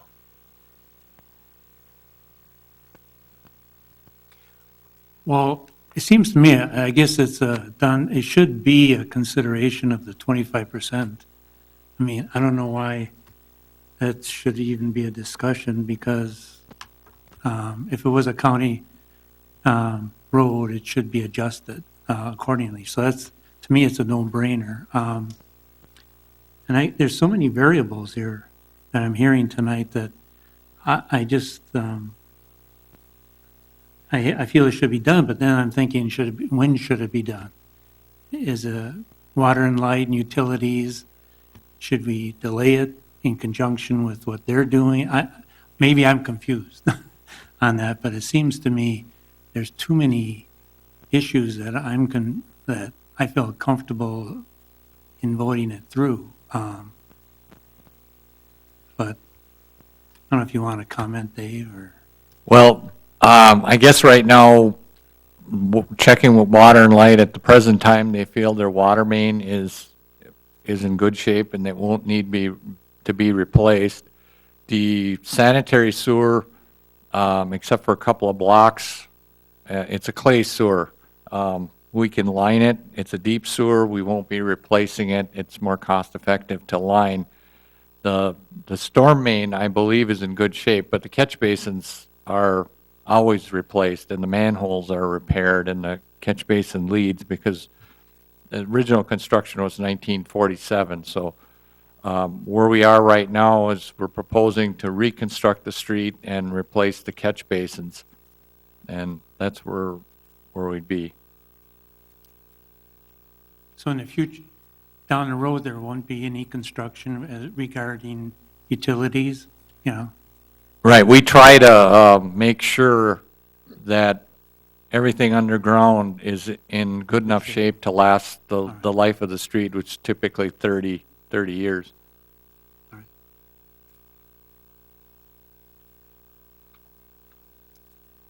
No, I know it costs money,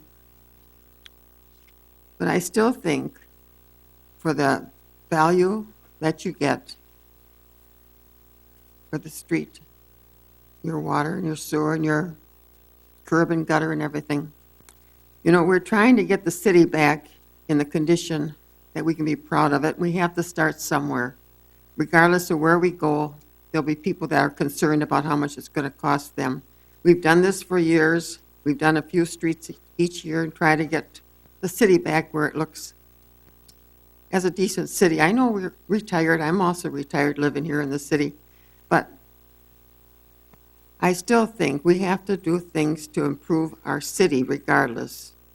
And so I think the streets, when somebody is driving around in this town, even if they're going to that church for people coming from out of town, people that are coming off of 54 and come down on Chestnut there, it's a street that we should be proud of. And I think it should be done. Is that a motion, Marion? I'll make that motion and resolution.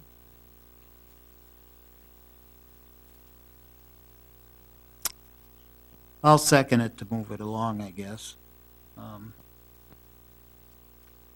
Any further discussion, committee? If not, we'll vote. All those in favor respond by aye. Aye. Opposed? Aye. Point of Recorded? order, Recorded. what was the motion? To make it look pretty? I'm sorry. What was the motion? The motion was to do this project and have the resolution. Okay, that's not what I heard. The motion I heard was make it look pretty. Does that include your motion, like the 25%? Yes, yes. Okay, that helps. Okay. And I'm sorry, as a citizen, it makes me ponder when you're voting for something that nobody knows what is going to happen. Because the project says we're going to redo the street, but maybe not the sewer, then maybe not that. And so that's questionable for me. I'm sorry. And when I hear a motion to say make it look pretty, I would like to have a point of order knowing exactly what the hell the motion is. And it still encompasses the state and the county for any further investigations into the money allocated for that section of the street in the past and future for use. That was done as it was maintained. Because this was a special project. That's why they took the 6,000. What was the special project? The special project was the bypass to take the 6,000 cars off Oh. the road, and that's a state DOT. Now, there had to be something that, when they took this designation of W to be removed, there had to be something to make the people whole from the past 2/3 of a century. You can't just all of a sudden replace a road and not have that as part of the state DOT, the county, and the city. So when the city lost that designation, they should have been out after the county and after the state, saying, make us whole as a city of Wisconsin Rapids. That was not done. Okay. Well, You could with that, address the I'll, would, motion once again and vote so we could hear it, that would be appropriate. Oh, I didn't vote against it. I didn't put my name against it. So, the motion was to do the project and with the preliminary resolution and to include the 25% reduction because of it being W for that number of years. That, I believe, was the motion. And that I second. And we did have a vote, but we will do it here again. All in favor, respond by aye. Aye. Aye. Opposed? I'm saying no, basically, on what the last gentleman said. I just think there's too many variables. Reducing it 25% and looking at it in the future. I'm not saying that it wouldn't be done at a later time, for sure. But I just think there's too many variables I would like to look at, or the city should look at, to address that were brought up tonight. So. Okay.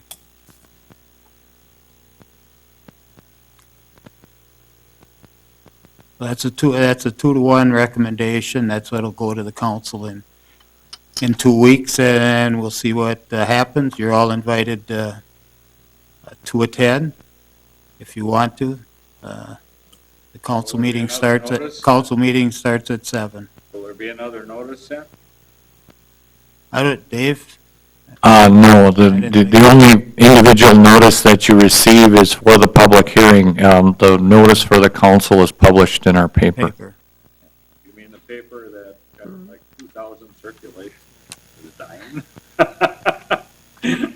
Okay, When is the hearing then? When is the council hearing? It's not a hearing. it's not a hearing. Well, why are It's, council the council meets, the Public Works is one of the standing committees that gives their report is it? of the meetings at 6 o'clock, October 15th. Okay. Here? Yep. Thank you. Thank you for patience. All right, oops. Did we have to do any more in the Buren one? Dave, did we have 7 done, the Buren one, or is that where we left off? Yeah, no, then we're. Yeah, 7 we reviewed, there was just a review for now. We were discussing number 11. 11, Yeah. okay, yeah, now that I look at it, yep.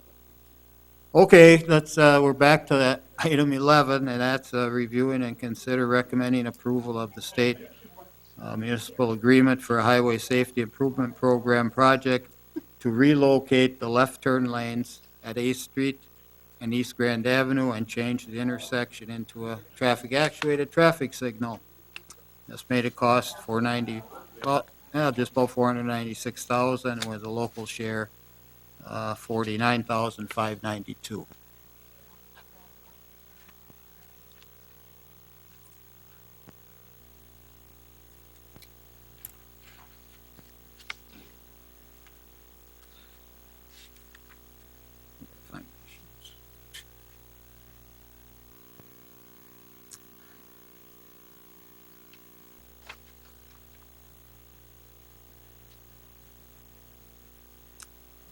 I think I had said that $500,000 in that intersection, but I can see what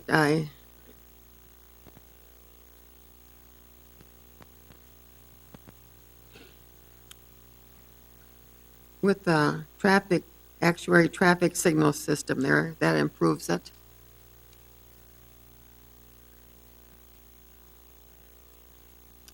And if we're going to have, we're talking about that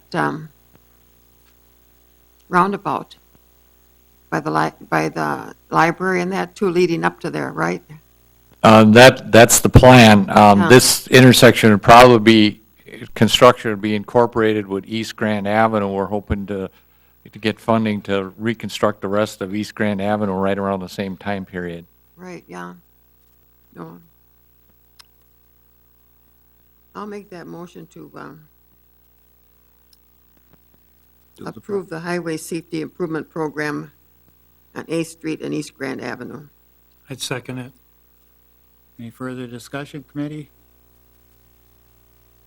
Okay, we'll have a vote. All those in favor of the motion respond by aye. Aye. Opposed? Ayes have it.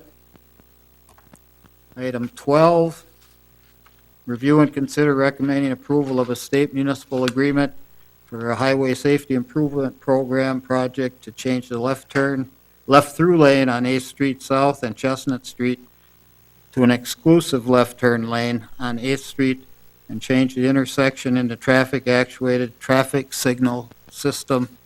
The estimated cost is $131,686, with the local share being in the amount of $13,169.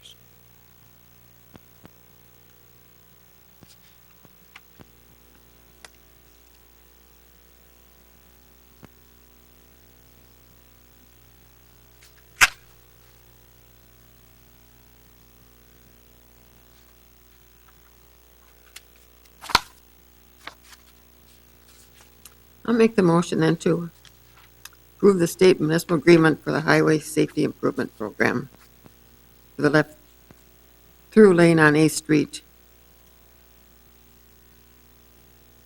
I'd second it.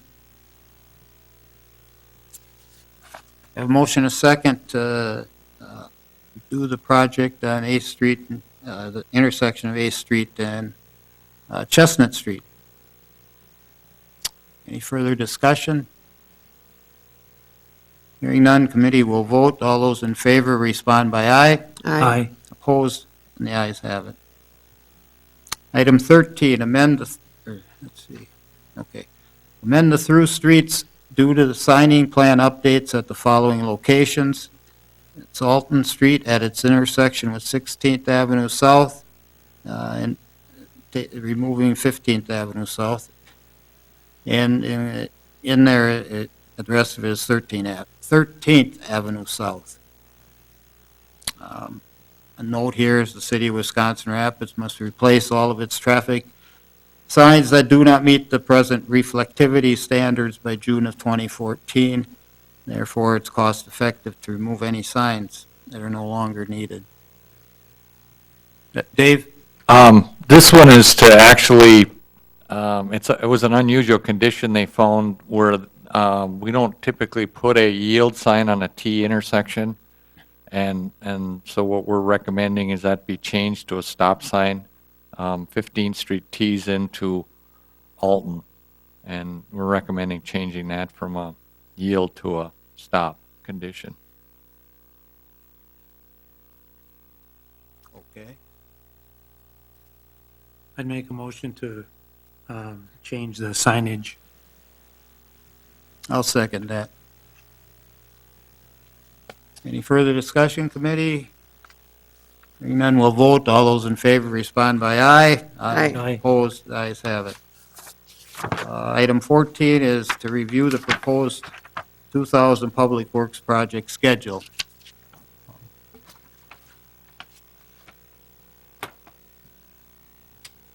Joe? Just a few quick comments. Okay. 9th Street South is now complete, along with all of the underground utility work that the city has to do on First Street North as well. The city is installing one electrical vault for water and light, which we'll be doing after we get done on Pepper Avenue. And that's where the crew is currently at right now, is on Pepper Avenue. They've got the force main installed, and they're currently working on installing replacing the water main. We're anticipating to be done by the second week of November with that project. We also met with the DOT on Monday for the pre-construction meeting with their contractor for the remaining portion of First Street North, which they plan on starting October 14th. Is that right? Yeah. So they'll be commencing work up on the north, the first phase of First Street North in 2 weeks, or a week and a half now.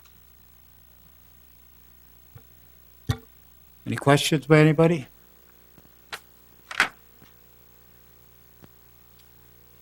And review the referral list.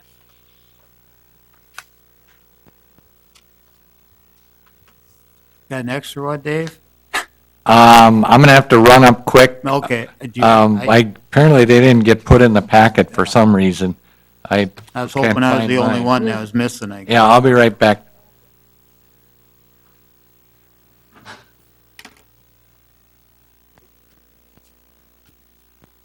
There can't be too much on it. Well, there wasn't, unless we've had some additions that we don't know about.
Thanks, Dave. Yeah, for some reason, they were in the packet, but they didn't get copies. Okay.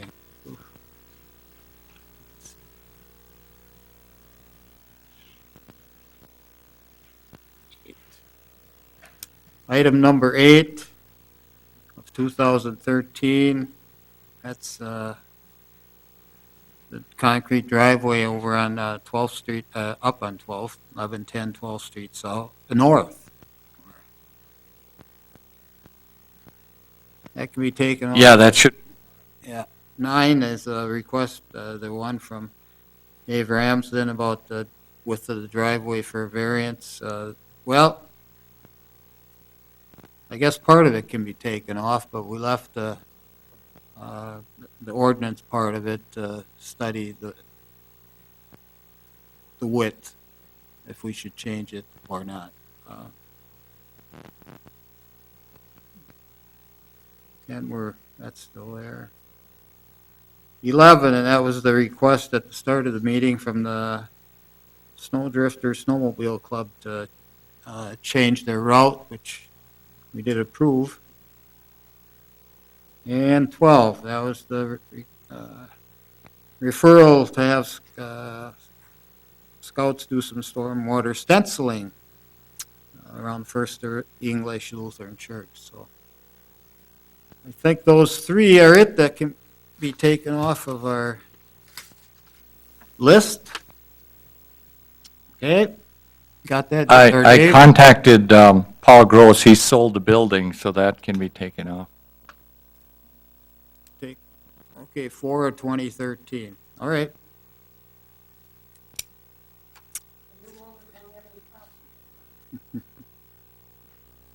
We'll see. If there's nothing else, we can move to item 16, and that's item is for adjournment. I guess also move we adjourn.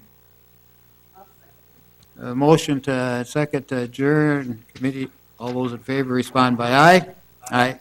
Opposed? Ayes have it. Public Works is adjourned at 8:18.